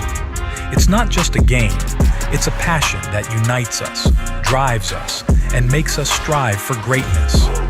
Greatness is wherever fans connect and call home. We believe in the power of the community. We believe in turning passion into action. We bring fans closer and transform loyalty into unforgettable experiences. Join us. Make every moment matter. Fan Club. Get your fans in the game.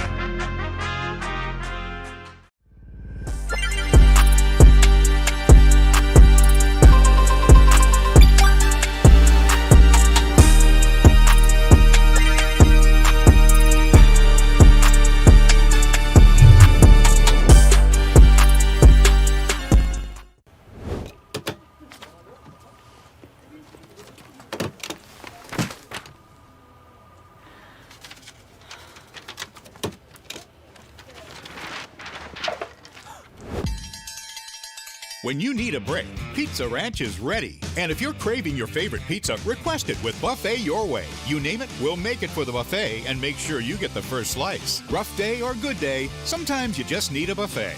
Make it a buffet day at Pizza Ranch. My name is Alex Kazitsa. And I'm Matt Lambert. At Building the Dream Duluth, we aim to tell the stories, struggles, successes, and day-to-day operations of business professionals and entrepreneurs. But we're more than just stories. We are your local partners in all things digital marketing. So if you or anyone you know has an entrepreneurial story that deserves to be told, or if you're looking for a local partner that's committed to your business's success, look for Building the Dream Duluth.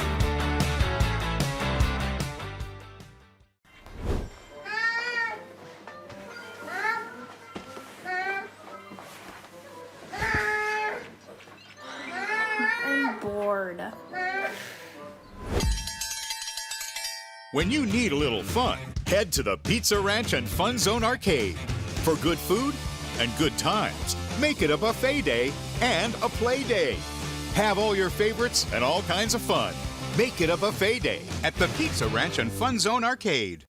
Your table is waiting at Barker's Waterfront Grill. Enjoy fine drinks and great cuisine in our lounge or out on the patio with great views of the marina. Sink your teeth into baby back ribs with our Thursday night special. Friday night, enjoy all the fish you can eat. Saturday night, prime rib is queen. Starting May 29th, join us for live music every Thursday from 5 to 7 with Tom Cockett. Great view and dining at Barker's Waterfront Grill.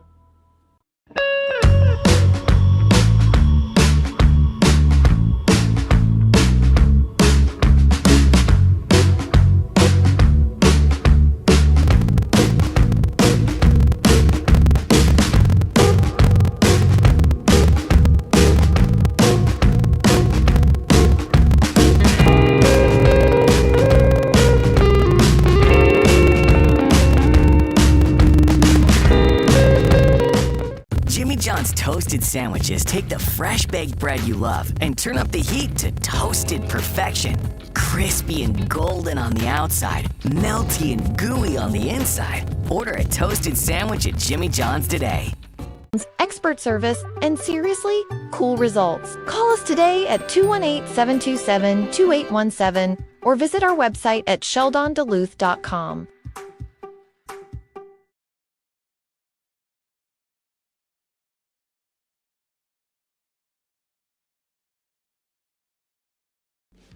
Looking for a career that moves you forward?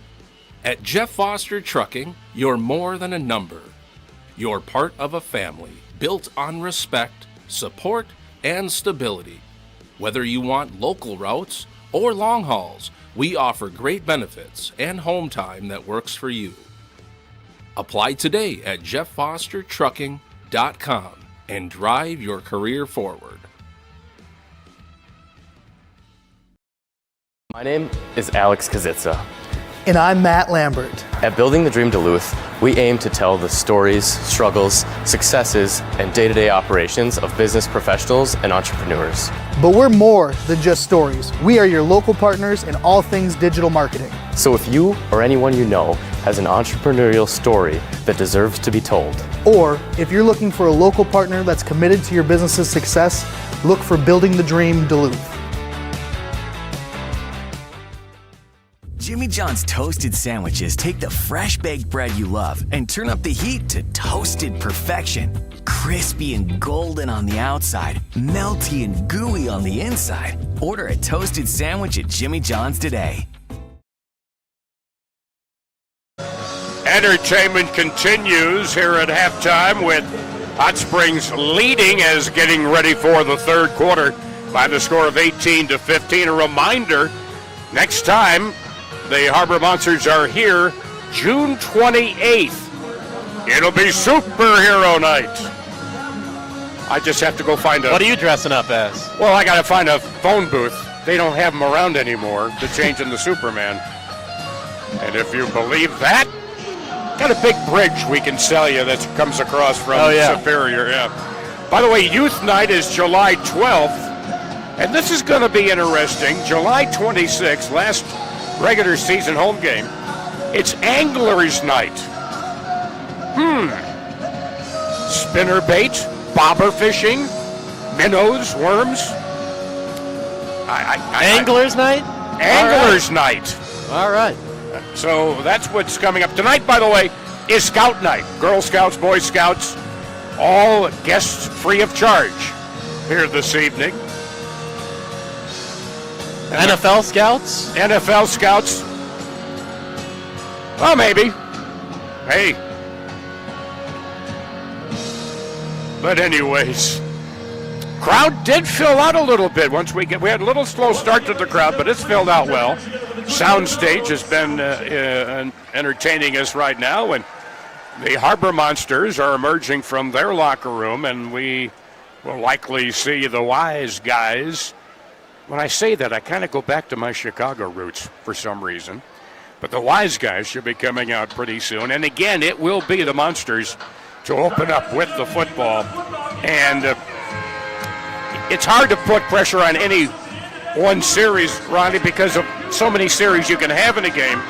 But I think this one coming up at the start of the third quarter is going to be a significant one for the Harbour Monsters. I mean, you start off the second half with the ball, you're trailing, you're defending your undefeated season, and it's your chance to spark up that offense again, because we haven't really seen much electricity on that side of the ball. This might be a chance to do it, as you see the Duluth Harbour Monsters, the Harbour Monster riding on the back of a golf cart. That's Rip. That's Rip for you. Rip riding on a XUV, UTV, ATV, all TV. And they have one of these beautiful, expensive coolers on the back. Fans can buy the mini football to throw it in. And if their number is selected out of all that make it in at the end, they come home with a pretty nice cooler. Oh, yeah. Are you autographing that for them? I'd be happy to. I'd be even happier if they had a bunch of cold ones in there for after the game. Yeah. We know what Mr. Stocker's getting up to after the game. Hey. And that's the other thing. You can come here, adults. You want to have a cocktail? You want to have a beer? Come have a drink. And if you have a friend that has one of the VIP boxes, see if you can weasel your way in. Because you want to talk about being right up on top of the action. I remember when I was first shooting Division I college football sideline 16 millimeter film. That's how old I am. You don't realize how fast everything is until you're on that sideline, and you'll see the same here. And by the way, where are you going to be next week? Well, that's the big question. We don't know yet, Tom. Oh, okay. We don't know yet. Well, I think this game may decide where we go next week, because we're going to the game of the week. So could be a 3-0 Harbour Monsters team is a lot different than a 2-1 Harbour Monsters team. It just depends how the standings shake out, how this week's games play out. That'll be the new center of basketball for UW Eau Claire, right on the same road as their hockey rink. And that's where they're playing this year. And it's a beautiful, beautiful location. And I thought Eau Claire was a very knowledgeable team. Oh, it is. Happy Father's Day, everybody. Thank you, Craig. Well, no wonder. Big Daddy is here. Tom Hansen. Oh, yeah. Enjoy his work, believe me. So here come the Wiseguys. Already the Harbour Monsters are like, we're at midfield. We're ready to receive the football. Duluth in return formation. It looks like the Wiseguys are still up and stretching in that corner. By the way, one of the newest additions is now on the field defensively, Bo Chao Li. He is from Beijing, China. Fresh off the plane, too. Wearing number 33.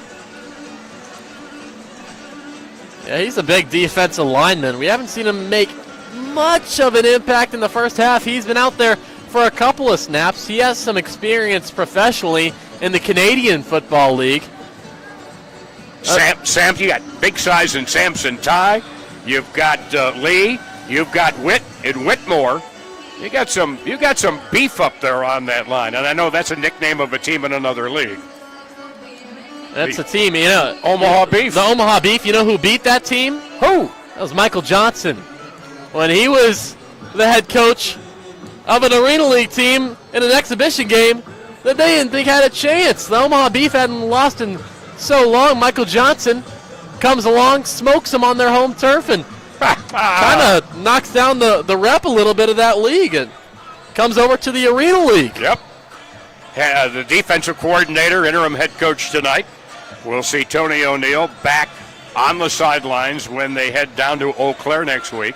We'll have that on radio, 650 on WEBC, northlandfan.com, 106.5 FM, and 560 AM in the Twin Ports of Duluth Superior. All right, here we go.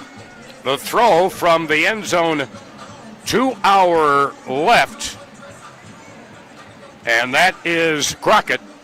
And at his own 2-yard line down to our right, Deron Sosa Maxwell. So here we go. About to get this third quarter underway. A fresh 15 minutes on the clock.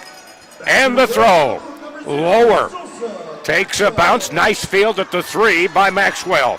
Cutting to the near side.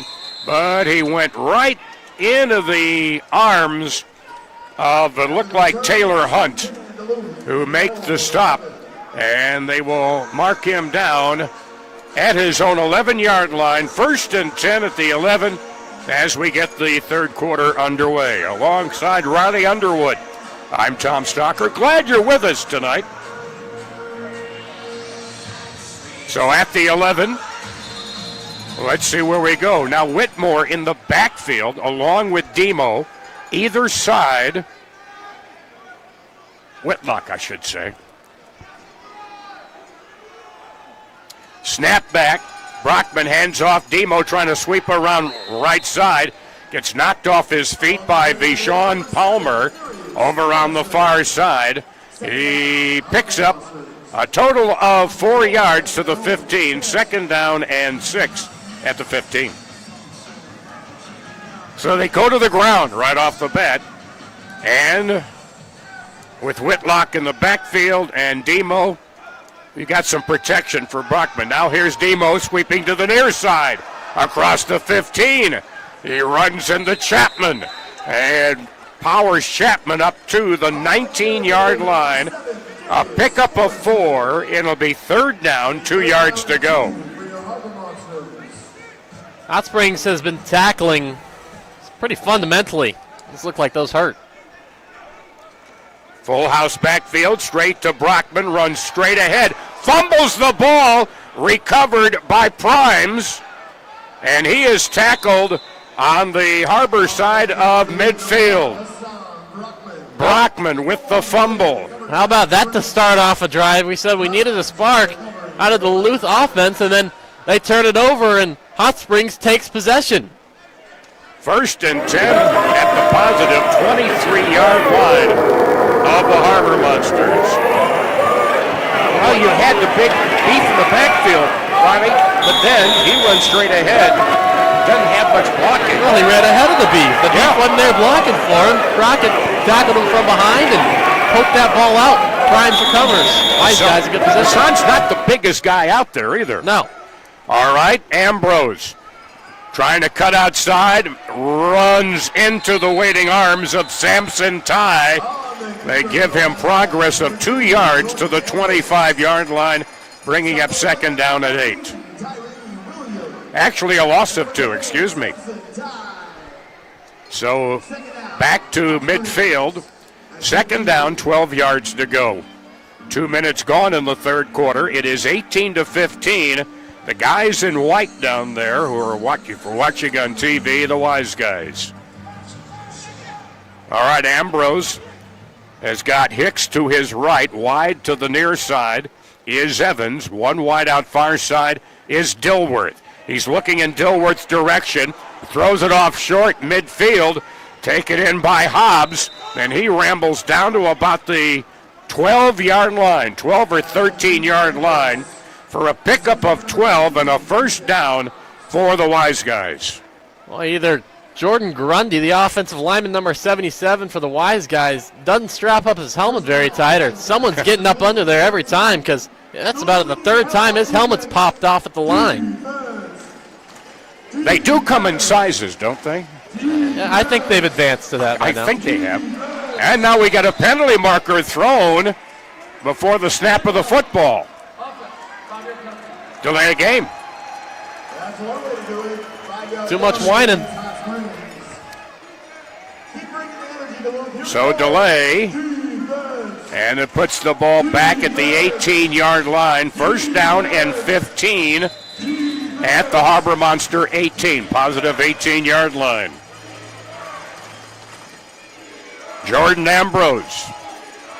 Quavon Hicks running back to his right. Wideouts left and right. Ambrose breaks one, and he fumbles the football. It's loose at midfield. Who's got it? Whitlock may think he has it. Whitlock's got it. Fumble recovery. Also, who's there with them? That is Maxwell. Maxwell comes away with it.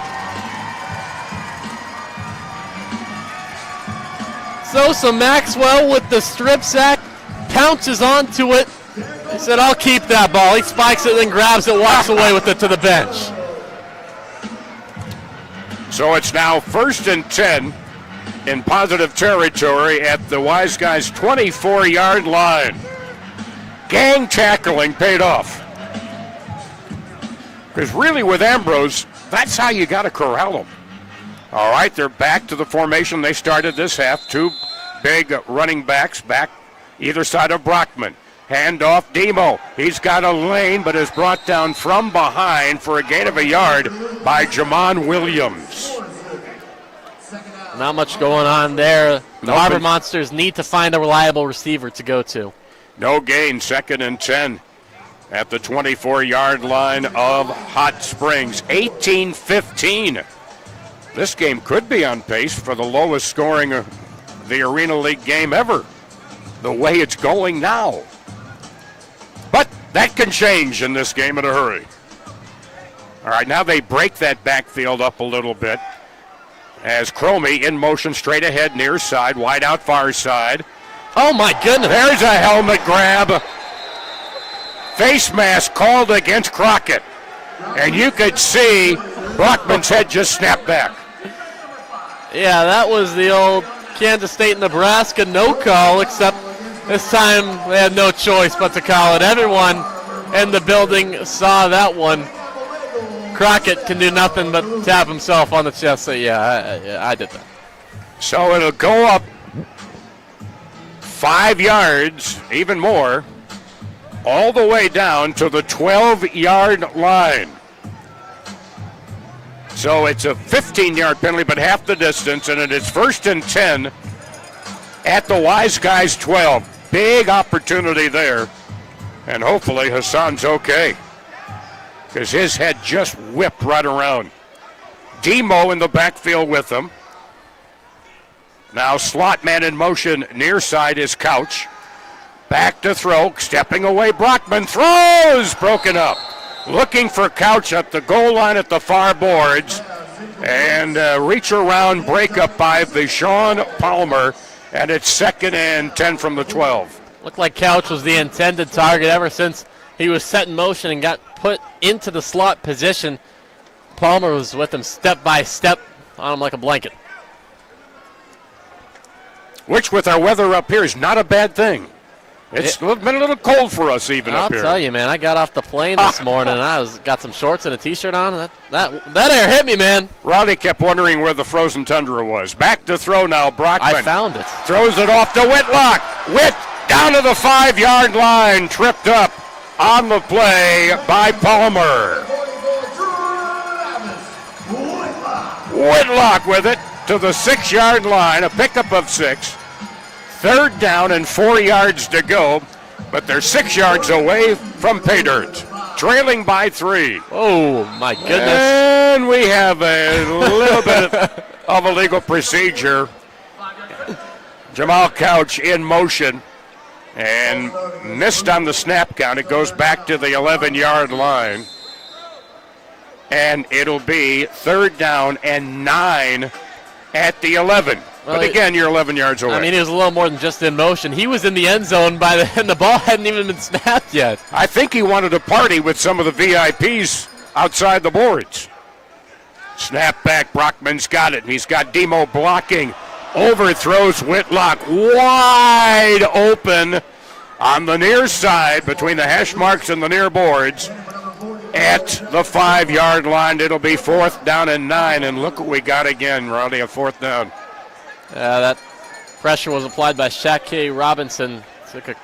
Put a club to the head of Brockman after that throw. Didn't help at all. In motion, Cromie near side. Now back to throw. Brockman steps up, throws. Nearly picked off, broken up on a diving effort. Another big play by Vashon Palmer. And the ball goes over on downs, incomplete. Good thing for the team, he didn't intercept it, though. I think in his heart he was trying to. He almost had that one hauled it in. Vashon Palmer, after that collision into the wall with Jarve Flowers earlier in the game, boy, he showed up in a big way. He went airborne. He was horizontal to the ground. Ball is at their own 11 for the Wiseguys. 8.5 minutes to go in the 3rd quarter. 18-15 Hot Springs. 1, 2, 3, 4, 5, 2, 3. We only had 6 out there. Hurrying out there, Butler. From their own 11. 1st and 10. Man in motion near side. Big hole up the middle for Ambrose. This could be trouble. To the 10, to the 5. Touchdown. Big hole up the middle for Ambrose. A 39-yard run. Wow. About as easy as you could get it. Untouched. A massive hole created by the line and just takes it all the way, still on his 2 feet, prances into the end zone. Wow. He could have drove that XUV through that hole that they had at halftime. All right, they're going to go for 1. They lead now by 9, 24-15. Ambrose, who has been without a doubt the star of the show for them tonight, back to throw. Flushed out of the pocket, throws short to the 1. Gang tackled is Hicks. Hicks trying to, and the fumble. Ball comes away with it all the way, Tyree Williams. Let's see if the play stands up. It would be a 2-pointer. Let's see if the play stands up. It was Hicks on 3rd, 4th, maybe 5th or 6th effort, plus a few tush pushes from behind. It was Williams. Boy, Tyree Williams just came out of nowhere with that ball. Let's see on this instant replay. It was a big pile up at the 1-yard line, pretty much everyone in on it and just ripped away. Yeah, that ball's going the other way. That's good for 2 points. Big block by Samson Ty. He really seemed to shut off the play by Hicks at the goal line. Did not let him get penetration. Ty does the little things. I mean, I know on the stat sheet he has 2 interceptions on the year, which is huge for a defensive lineman. But he also just, well, you see him up there blocking for teammates, getting pressure on the quarterback. Samson Ty is a big part of this defense. Makes it a 7-point game, 24-17. And the throw-off coming now from Crockett. Waiting at his own 2 to our right is Maxwell. Throw angled to the far side. Caught inside the 5 and hit immediately on the play. Hit there by Jamon Williams. He should get progress up to about the 4 or 5, but let's see where they spot it. He was hit hard. Maxwell fumbled that ball originally, didn't field it cleanly, picked it up, and before he could even turn around, there comes Williams thundering down. It'll be set at the 3-yard line, Harbor Monsters' own 3.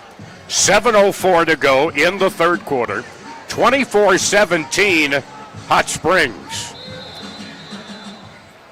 So the Promised Land 47 yards away. Brockman with Morrison off his left hip in the backfield. Wideouts left and right. Back to throw Hassan. Hassan throwing long, far side for Couch, out of play. Oh! Brett Labrie nearly caught it. And going over the boards there on the defense was Palmer. Boy, we've called his name a lot lately. Yeah, he's been active all day long. He flipped over.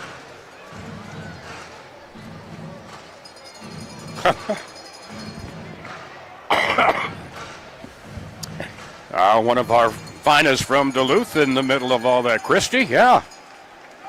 So now it's 2nd and 10 from the 3.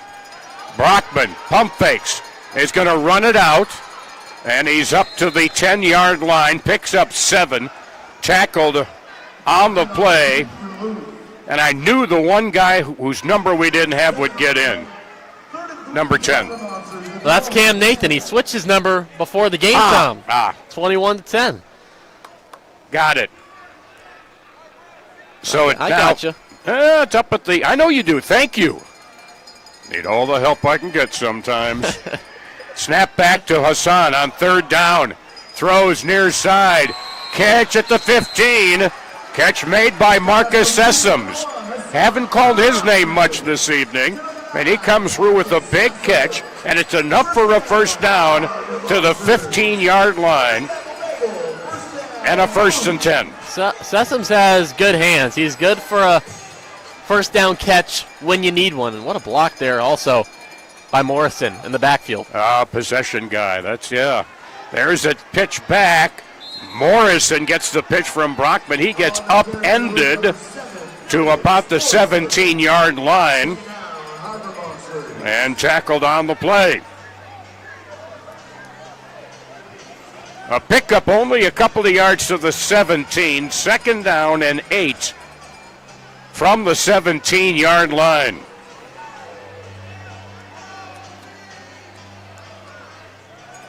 Four and a half minutes to go. Man in motion straight ahead, Cromie. Here is Brockman, gets away, double coverage, diving effort by Cromie, splitting the defense, could not come up with it. He was double covered on the play there by Palmer and Roderick Chapman. Well, that was a dangerous throw by Brockman, who got hit as he threw. Cromie tried to put on the Jets to catch up to that ball, but luckily for the Harbour Monsters, neither of the two defenders got a hand on it either. Wide out far side. There's going to be 2 in the slot far side with Cromie in motion straight ahead. Snap back to Brockman. He's under pressure quick. Throws, completes it to the 21-yard line, completing it to Marcus Sessoms. It'll be another 4th down play. There's been an awful lot of it. It's out at the 22-yard line. 4th down, 3 yards to go with 3:33 remaining on the clock. As they say it, NASA is running. 4th down. Brockman has Demo to his right hip. Gets the snap. Getting some protection. Throws. Tipped. Intercepted Chapman. Chapman. He fumbles the ball. It's up for grabs, and I think the Wiseguys got it at the 12-yard line. I believe that's Crockett.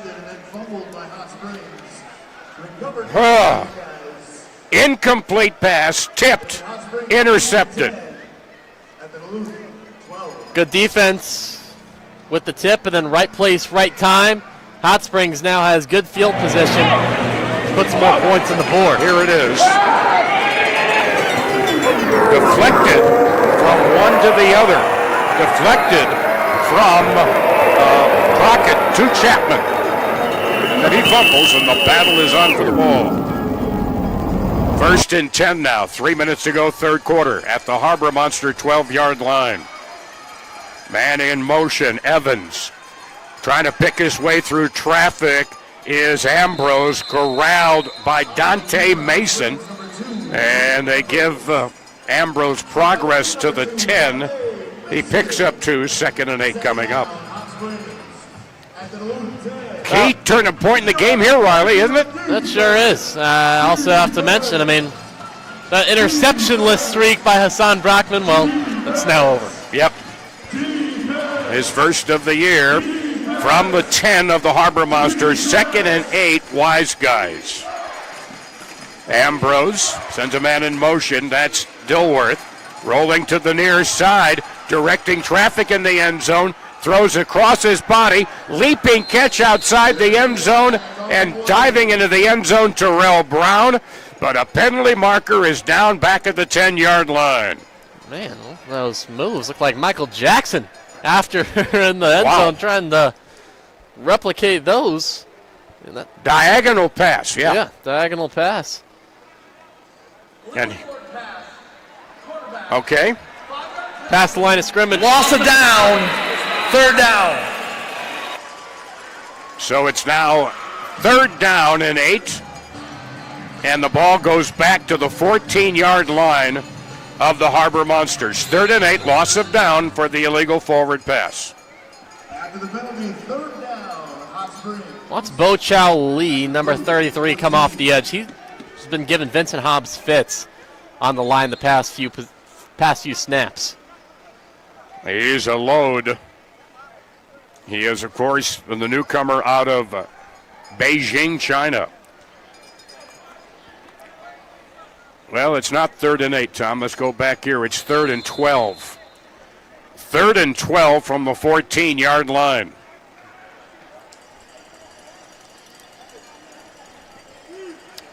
A minute 40, clock running, left to go, 3rd quarter, 24-17, Hot Springs. Ambrose off to his right side, Terrell Brown. Ambrose drops back to throw. He is in trouble, and he is hit, and he throws it away. It's caught. And they say the progress for Ambrose was stopped at the 17-yard line for a loss of 3. Coming on big there was Ahmad Butler. Samson Ty gets credit for the sack. Big-time players make big-time plays, 4th down. Samson Ty's been a great addition to this defense this whole season. Ball is at the 18. Loss of 4. It's 4th and 16. 4th and 16. They would need to get the ball to the 1 for a fresh set of downs. And we've got an offsides. Who came in early? It may have been Sampson. Sampson may have come in. Well, let's see. I think you're right.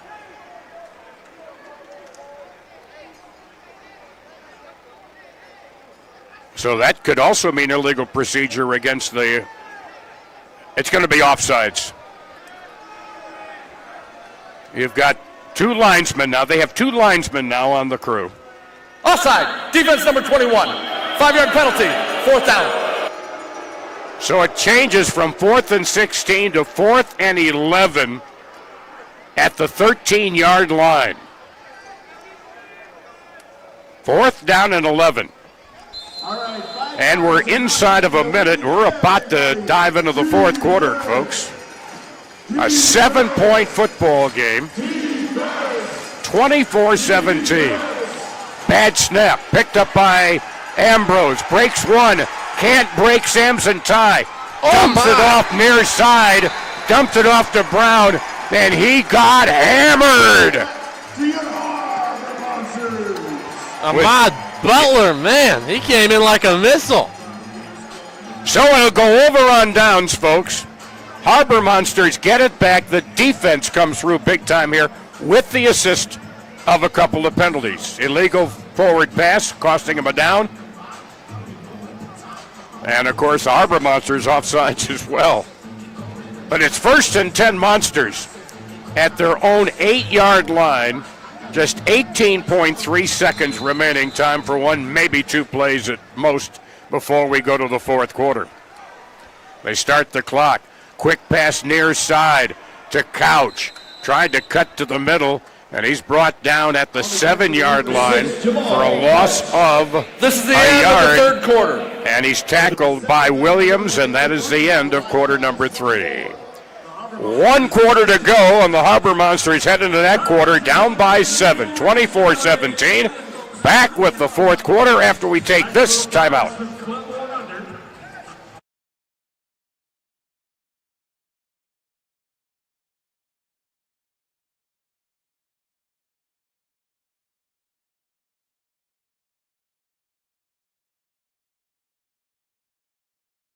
ensuring the beauty and protection of your home for years to come. Give Peralt Construction a call at 218-723-8477 and schedule a free in-home consultation.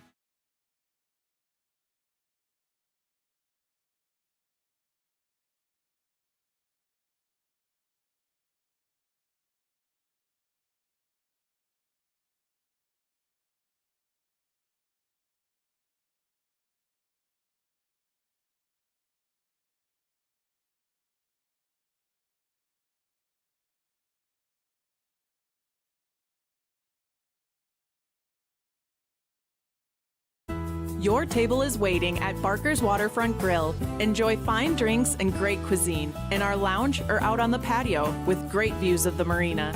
Sink your teeth into baby back ribs with our Thursday night special. Friday night, enjoy all the fish you can eat. Saturday night, prime rib is queen. Starting May 29th, join us for live music every Thursday from 5 to 7 with Tom Cockett. Great view and dining at Barker's Waterfront Grill. Summer's just around the corner. Hold fast, we got you covered. Earth Rider Beer. Gather responsibly. Jimmy John's toasted sandwiches take the fresh baked bread you love and turn up the heat to toasted perfection. Crispy and golden on the outside, melty and gooey on the inside. Order a toasted sandwich at Jimmy John's today.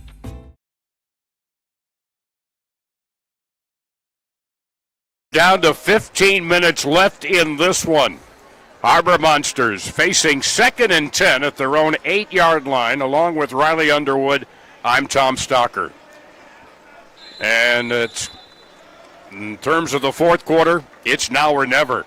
Snap to Brockman from the goal line, throwing and misthrows it. Wrong route run, picked off by Crockett at the 5. He's up to the 20, to the 25. Yanked down by the collar inside the 10-yard line. An interception by Crockett. Looked like Couch was running the wrong route, or somebody was doing something. Just a miscommunication, really, and DeWandre Crockett took complete advantage of it. Brockman was going to unload the deep ball, trying to go to the end zone. Couch just didn't know where the ball was. Crockett comes up with it, trying to find some room, and does, and finally gets pulled down by the jersey. He's going to need a new one after that one, because that horse collar tackle completely awful ripped close the to the nameplate horse off. collar. All right, the ball is at the 9-yard line. 1st and goal from the 9. Ambrose. Brown off his Left hip, Ambrose rambling, upended. He falls forward to about the 5. Tackled on the play and needing a little help getting up was Dante Mason. He gets to the 6. He picks up 3. Second down and goal from the Harbour Monster. First minute of play in the fourth quarter.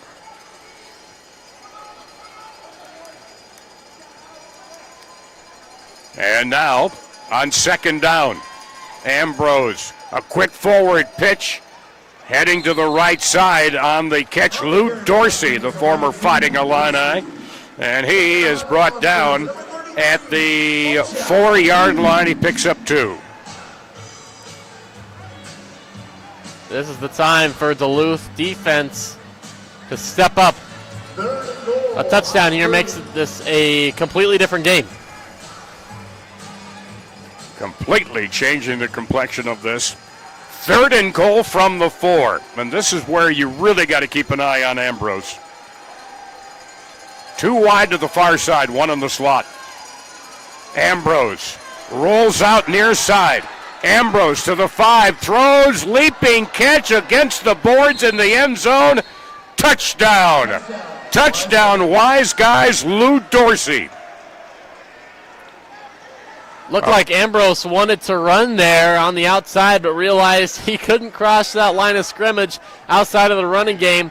Looking for his guys, he had Dilworth, and then he saw Lou Dorsey streaking along that back wall. Hit him perfectly right down the middle. Miscommunication on the back line. Dorsey, a member of the All-Big Ten freshman team at Illinois in 2017. Lovie Smith's first recruiting class. Single point after, they lead by 13. Snap to Dorsey. Dorsey wants to throw, breaks a tackle, throws, caught in the back of the end zone by Dilworth for the point. The conversion is good on the catch by Aaron Dilworth. And so 12-13 to go fourth quarter.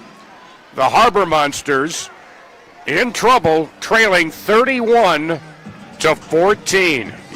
My, oh my. Wow. Energy's gone down a little bit in the deck here in Duluth, Minnesota after that score.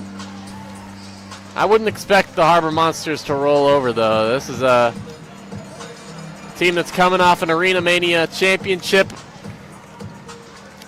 2 turnovers, though, towards the end of the third quarter and here in the fourth, have come home to roost like the Swallows to Capistrano.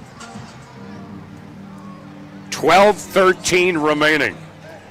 There's time. This is arena football. There's time. Oodles of time. However, they've got to get things mistake-free. So here comes the throw from right to left. Crockett throwing, and Maxwell awaiting down to our left.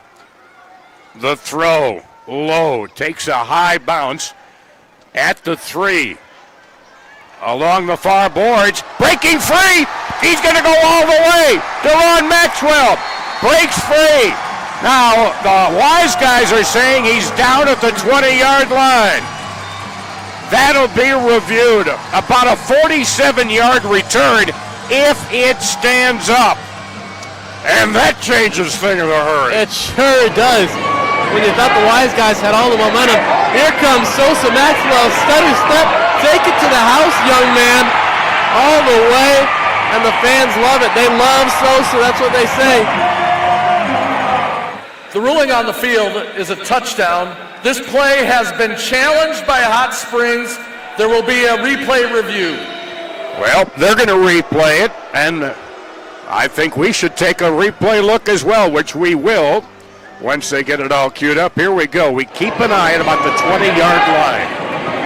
He has it. I don't think that's a tackle. He was not put into the boards firmly. You can touch the boards. You can touch the boards. Oh, yeah, you're not out of bounds. Right. Boards are in bounds. I think that's going to stand because you got to remember what the call on the field was. think there's enough video there to overturn it. And that's huge. After replay review, the touchdown stands. And that's met with thunderous applause here at the deck tonight. The crowd lately has not had a lot to cheer about. 47 yards unofficially. And now they'll go for one. That cuts it to 8. There is Brockman. Rolling near side, throws high, leaping catch, Couch. Couch against the end boards. It's good. It's a 7-point play, and it's a 7-point ball game. How about that? All of a sudden, Tom, this game just got a whole lot more interesting in just one play. Special teams, big time. And a guy like, you talked about him at halftime. By the way, if you're going to Vegas, I'll give you some money. Because you hit it right on the head. Riley, you hit it right square on the head. Thank you. Thank you very much. I don't know if I'm headed to Vegas. Might head down to Hot Springs. I mean, that's the... That'll work, too. I think they have them down there, too, don't they? That's the Vegas of the South right there. That's right. You got Hot Springs. You got Tunica, Mississippi. I know where a lot of folk are from my days in Memphis. All right, that's outstanding. And that's exactly what the old doctor ordered for the Monsters. So now the throw-off, that is Couch throwing it, bounces at the 6, off the sideboards, which slowed things up.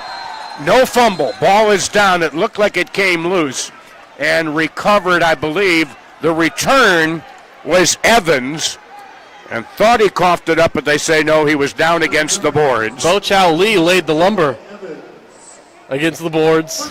Wow. And let me tell you, just looking him was down there at field level as you were as well. It's like, oh, baby. What are they doing over in China? Wow. Mr. Lee. So it'll be at the Wiseguys 4, first down and 10, and suddenly that clock, with 11 minutes to go, has got a lot of time on it in a 7-point game. All right. Ambrose, a yard deep in the end zone, gets the snap, wants to run up the middle, breaks away to the 5, to the 10, to the 15, veers to the near side. He goes down, he loses a helmet.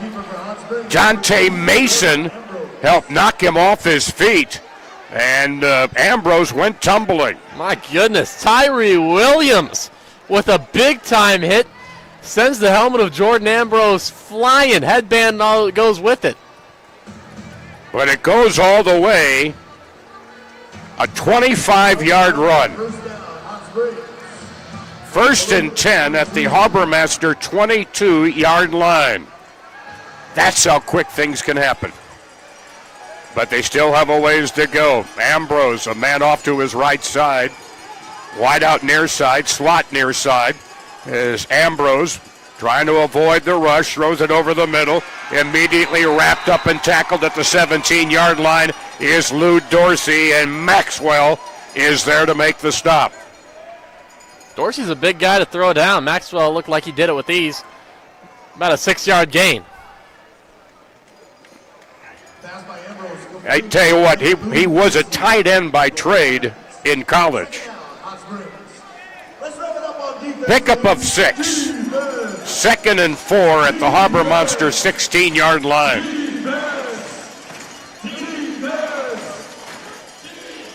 Ambrose getting pressure, but he runs away from the pressure to open space to the 10, to the 5. Touchdown, I do believe. Flag on the field. Flag on the field about midway towards the end zone, and let's see what it is. He just rolled right out and had a sense for where the open turf was. And now the officials talk over the hanky. And Wiseguys are all signaling touchdown. Let's listen to Josh Thoreau. The quarterback, number 2, was outside the run lane. That's a 10-yard penalty, replay, second down. He was outside the running lane. Outside the running lane. And it goes all the way back to the Harbour Monster 24-yard line. Wow. Boy, that's a big one. And that's the new rule in the league this year. So it'll be second down. They need to get to the 12. So it's 15 yards to go. Back to throw and getting sacked on the play. Whitlock there. And the first to get to him, Ahmad Butler, for a loss on the play. And they're going to spot him back at the 20-yard line for a loss of 4, bringing up third down, 19 yards to go. And Tom, 2 plays ago, we thought Ambrose had just trotted his way to increase it to a 2-score lead, and now they're facing a third and a long ways to go. Close to turning the ball over. There we go, third and very, very, very long. Really about third down and Proctor to go. That's a suburb. Back to throw is Ambrose. Ambrose, Whitlock can't wrap him up, but he's knocked down by Butler. Another big play by both Whitlock and Butler, throwing him for a loss back at the 15-yard line, a loss of 5. Ahmad Butler, 2 big plays in a row, that time putting the seatbelt on him because he's not going to be running anywhere. Has elected to surrender. First down, Harbour Monster. And remember, Riley, if you don't click it, you get a ticket. Don't ask me where that came from. They're going to surrender. Even better. And so it'll go back to the Harbour Monster 15-yard line. It's a 7-point game, and half of the quarter still to go. 7:34. You need, and this is one thing that helped carry this team down the stretch as well. They held opponents to so few points in the last 3 regular season games, and now we're seeing it really come through here. Swing pass Couch. Makes the catch on the near boards. Gets up to the 15-yard line. Tackled by Jamon Williams. And no gain on the play. On the reception, second down and 10 at their own 15-yard line.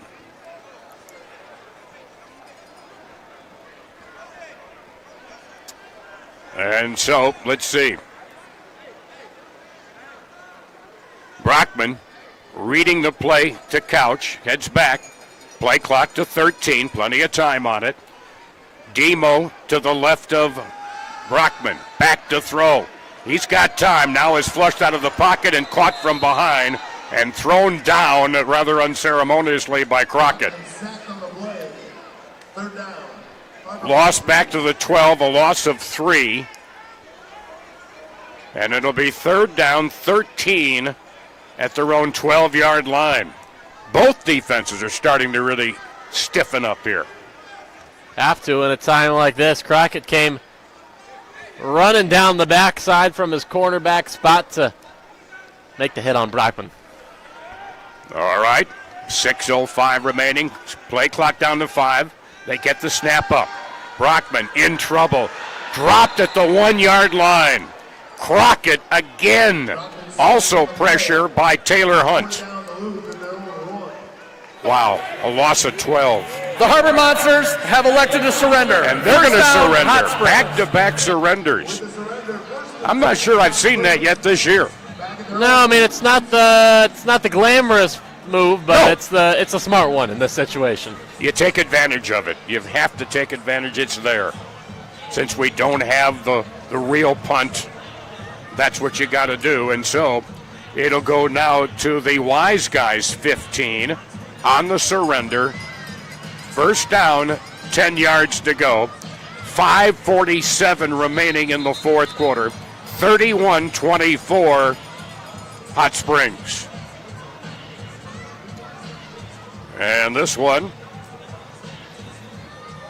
you might be working on your fingernails a little bit down the stretch of this one for a while. This one could very well go right down to Ahmad Butler was just puking all over the field. I don't know if you saw that, Tom. He took the gloves off. Man, wouldn't want to step around the 18 or 19-yard line. Came into the game tonight with 9 total tackles in 2 games, 7 solo, 2 assists. Oh, there he goes again. Man, oh, man. You weren't kidding. No. Wow. Well, he's still out there, and we're going to have maybe call, and maybe we can get a janitorial service as a new advertising It looks sponsor. like it. I don't know what she's about to do to make that go away, but we can see it. We can see it from the booth, Tom. Oh, no. Beginning to remind. Oh, no. It's beginning to remind me of the replacements when the one lineman ate all the hard-boiled eggs. The game is stopped for some field maintenance. We'll be back here shortly. Field maintenance. Now there is something you never see every day. Here you go. Field maintenance. Yeah. But you remember the replacements when the Japanese lineman ate all the hard-boiled eggs, and all of a sudden he starts tossing cookies, and then the huddle moves simultaneously away from the spot of the foul, shall we say. Well, Tom, I've never seen it, so I don't get the reference, but I can get the picture. I feel like I just saw it in real life. Watch it when you get a chance.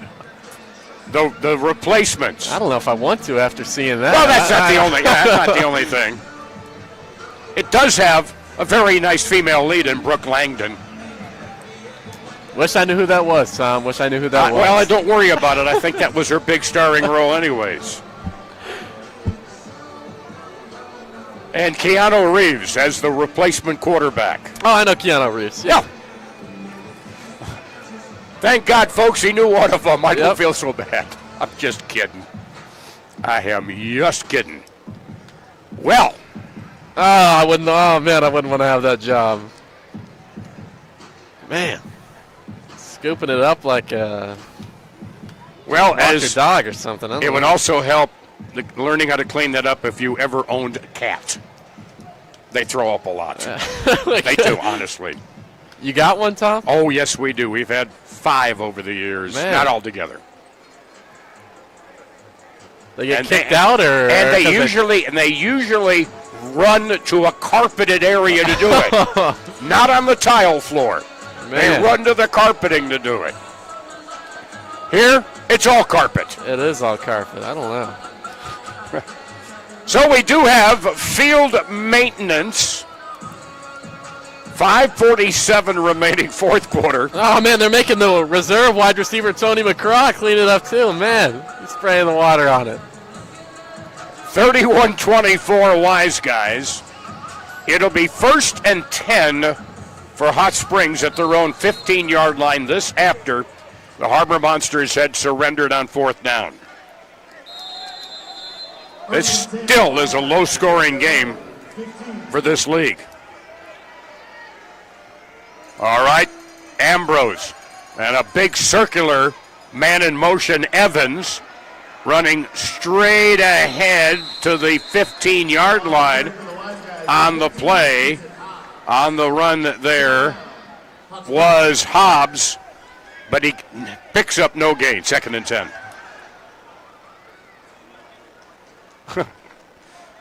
Well, he's got some size out there, Hobbs. Sure does.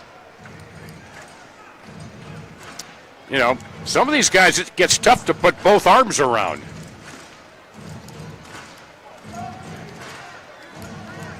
Second and 10 from the 15-yard line. Wideouts near side, far side. Ambrose faked the pass, then tried to keep it, and he runs into, how about Demo? Darius Morrison there defensively. to help make the stop. And for a gain of a yard at the 16, it'll be 3rd down and 9. At this point in the game, you need all hands on deck to make a 3rd down stop. Try to get the ball back to your offense. Big stop for the D. Opportunity here for the Monsters. 4:15 and the clock is running. Straight ahead, wide out motion far side. Ambrose rolls far, comes near, dumps off a pass to the 20, to the 25, knocked off his feet. Inside the Harbour Monster 20 is Darrell Brown. And it's a 1st and 10 on a big safety valve pass there by Ambrose. Well, Terrell Brown lost his man about halfway, and then Maxwell was the only Harbour Monster back there. He was playing in zone at the safety position. He had to go over and make the stop. A 15-yard reception by Brown. Down to 3.5 minutes remaining. From the Harbour Monster 19, 1st and 10, Hot Springs. Straight ahead, man in motion, wide out. Pass behind Dilworth. He was at the 15. The pass, though, about 3 yards farther deep, and it's incomplete. Doesn't stop the clock until we're inside of 2 minutes, however.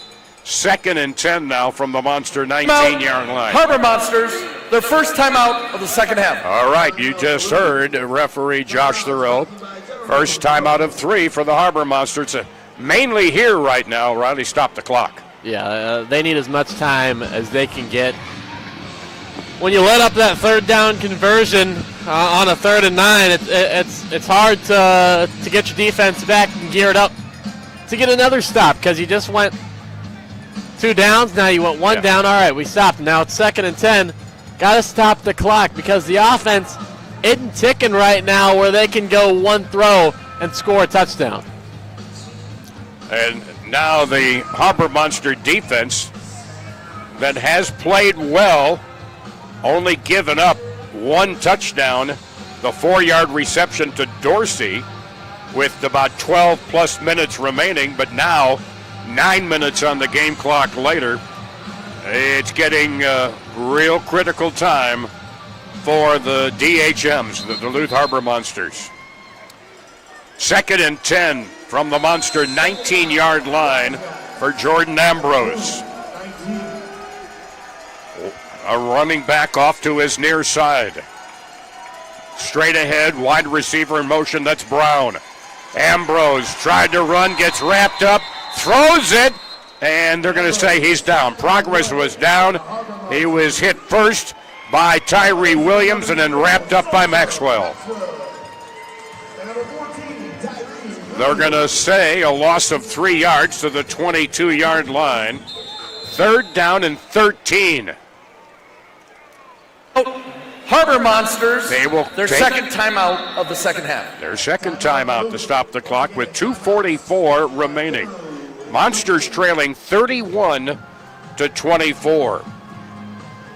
And this is where clock management really becomes crucial. Well, these 2 timeouts back-to-back, Duluth's putting all their chips on this drive being a defensive stop. Right now, in good position, 3rd down and 13 for the Wiseguys, but we've seen 3rd down conversions before. In fact, just a set of downs earlier.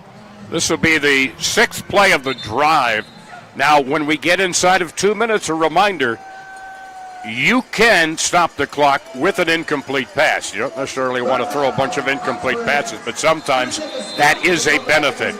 All right, Wiseguys, 3rd and 13 from the Monster 22-yard line. Ambrose sends Dilworth in motion. Ambrose still on his feet. Down inside the 10, and he has an apparent 1st down at the 8-yard line. Wow. That will be a run of about 14 yards, and Ambrose has done it again. Ambrose just willing Hot Springs and inching closer to an upset victory over the #1 team in the league. Call it, the Harbour Monsters 8. And another timeout. Nope, not at all. It's from the 8, 1st and goal for the Wiseguys. Ambrose and Waite. Please set the game clock to 2 minutes and 5 seconds, and we're going to run a play. Second down.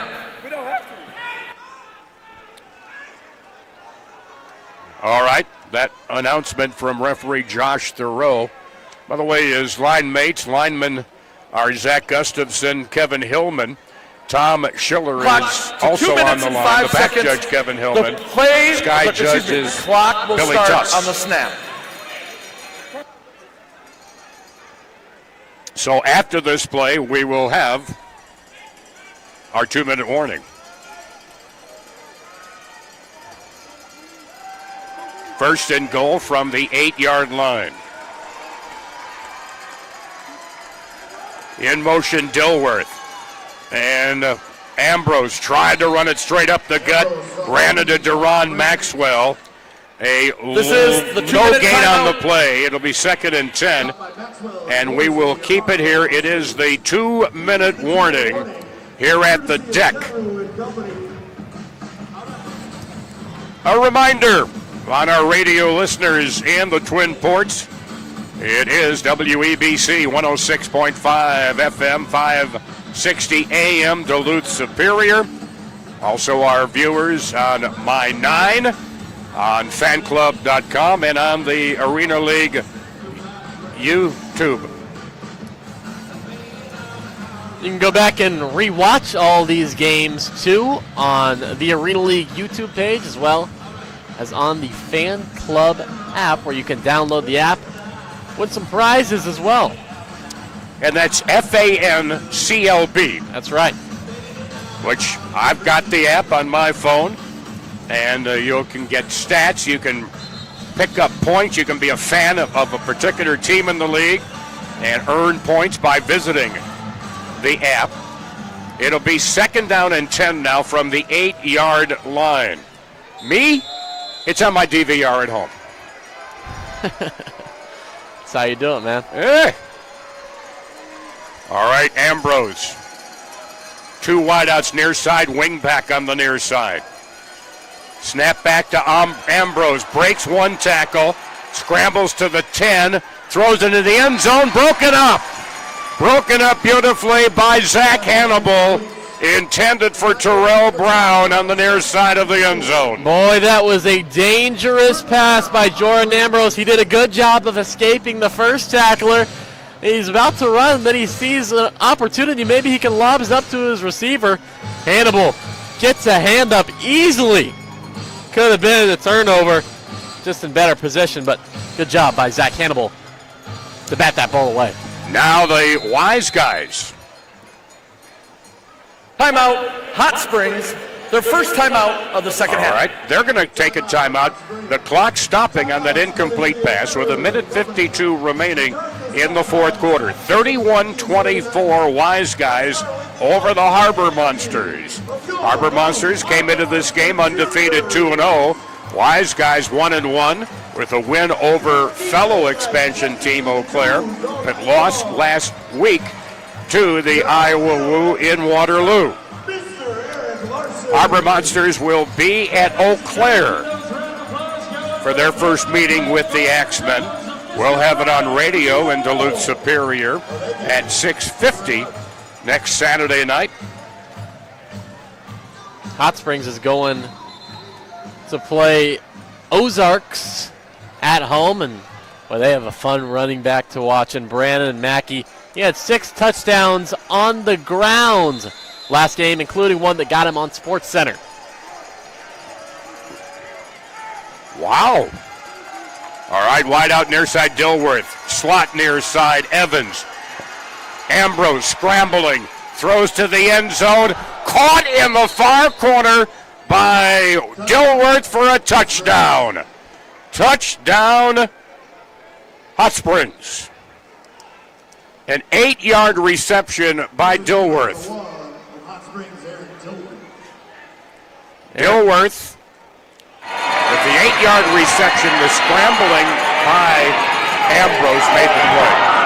with 2 big hits taken by Hot Springs. Ambrose took a shot as he delivered the ball.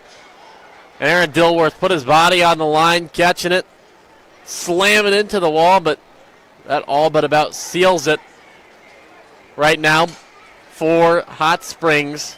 Of course, Duluth could make good comeback if you get another good return from a man like Deron Maxwell. Or also score on a drive and then go for the proverbial onside kick, where it's 4th and 20 from your 5, and you got to get it to midfield to keep playing. Key is you got to stop this conversion, then your offense better get to ticking. Single point after attempt by, and the snap goes back to Evans. Evans rolling near side is knocked short, tackled by the other number 7, Darius Morrison. It's no good. So it makes it a 13-point lead. 24 for the Harbor Monsters, 37 now with 1:43 to go in the 4th quarter. Yikes. But this is also, it was very similar down the stretch of the championship game. Things were pretty comfortable for the Harbor Monsters. All of a sudden, boom, Iowa's within 2 with just seconds left in the game. It can happen that quickly. Still 1:43 left on the clock. Hot Springs looking to defend. Crazier things have happened. How about a 9-play drive, 35 yards? How about it?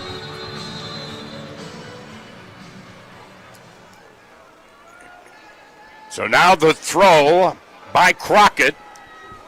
Maxwell from the 4 to the 10 to the 15 to the near side.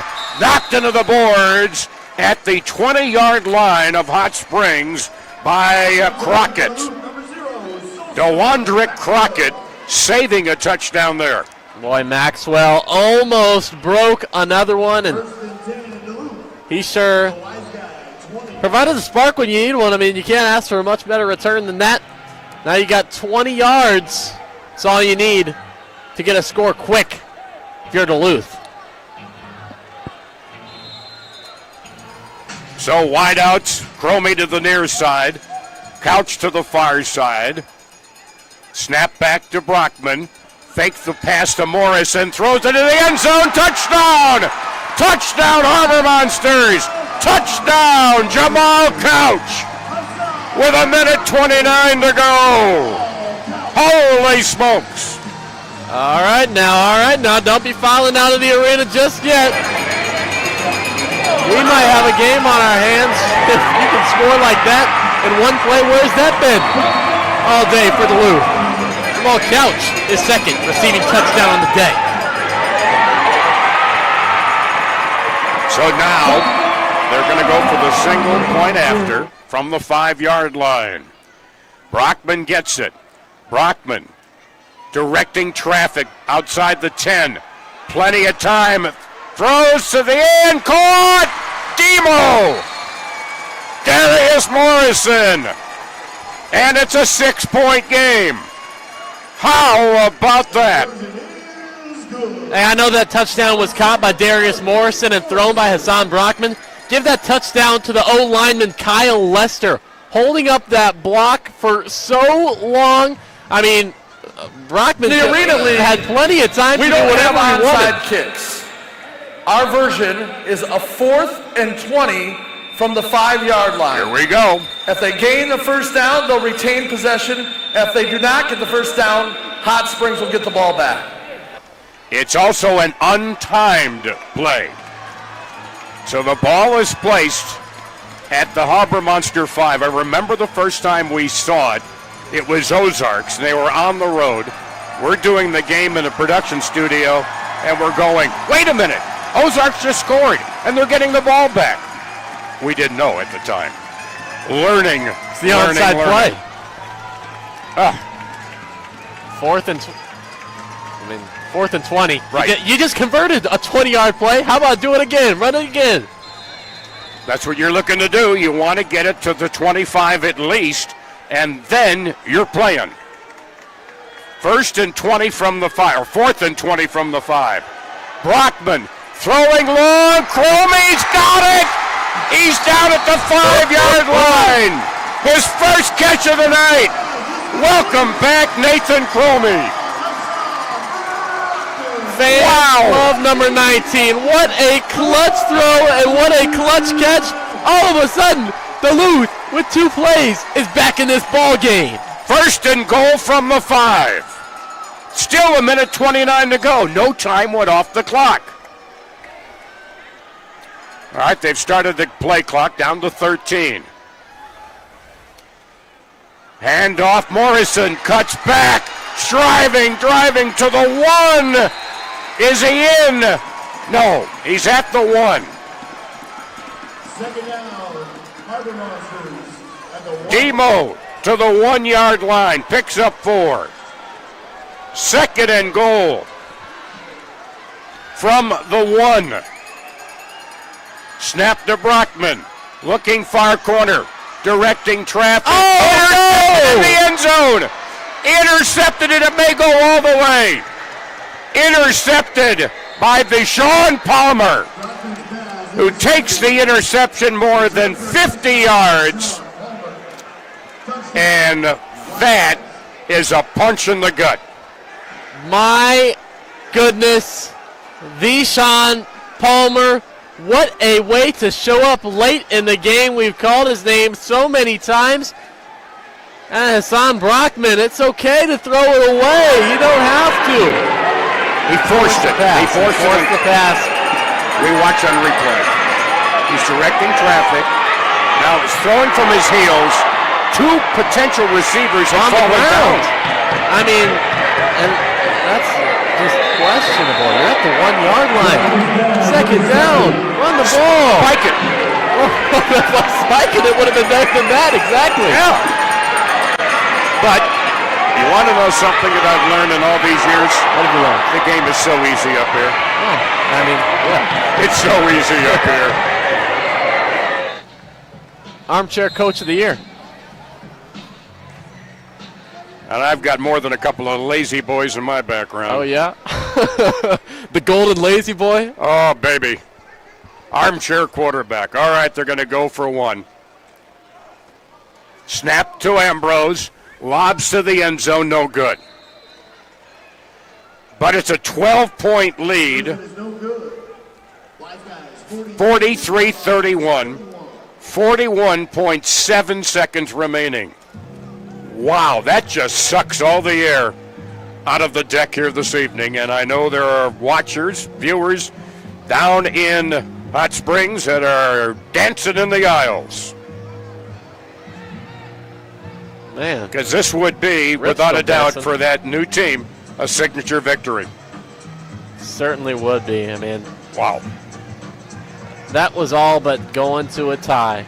I mean, yeah. It was about 37-31. Duluth had the ball. Or maybe a 1-point victory. Sure. Yeah. Well, we would hope so, as our producer tells us in the headsets. Kind of similar to what happened with the game at St. Joe. Sure. Yep. Except they converted that late. They converted touchdown. Just needed the 1-point conversion to tie it. And stopped the Goats. Oh, brother. Brother. Huh. So, there'll be the throw-off from right to left. Crockett will throw it. And can Deron Maxwell pull off another miracle? He certainly can, but sometimes you just run out of miracles. He takes it on the fly at the 3 to the 10, hurdles his own man, trying to get outside, and is brought down by Taylor Hunt at the 11-yard line. And it'll be 1st and 10 with 37.4 seconds remaining at the Harbour Monster 12-yard line.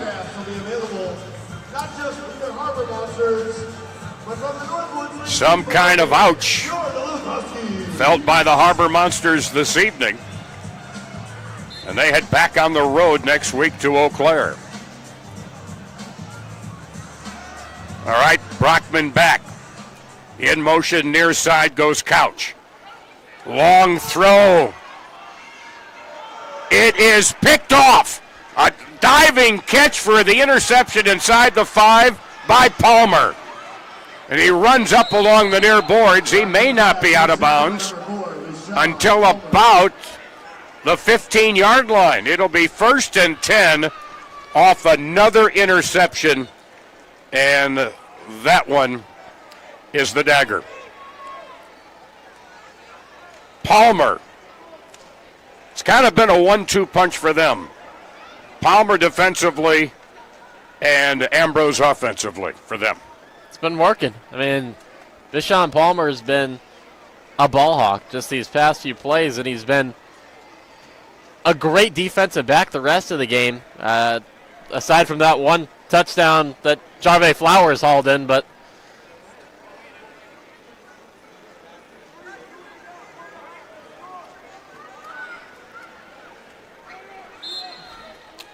all right, it's 1st and 10 for the Wiseguys from the 20, and they take a knee. And the clock keeps running, and that's going to be it. Can't stop it. Harbour Monsters are out of timeouts, and the clock will run out to 3-0, and the final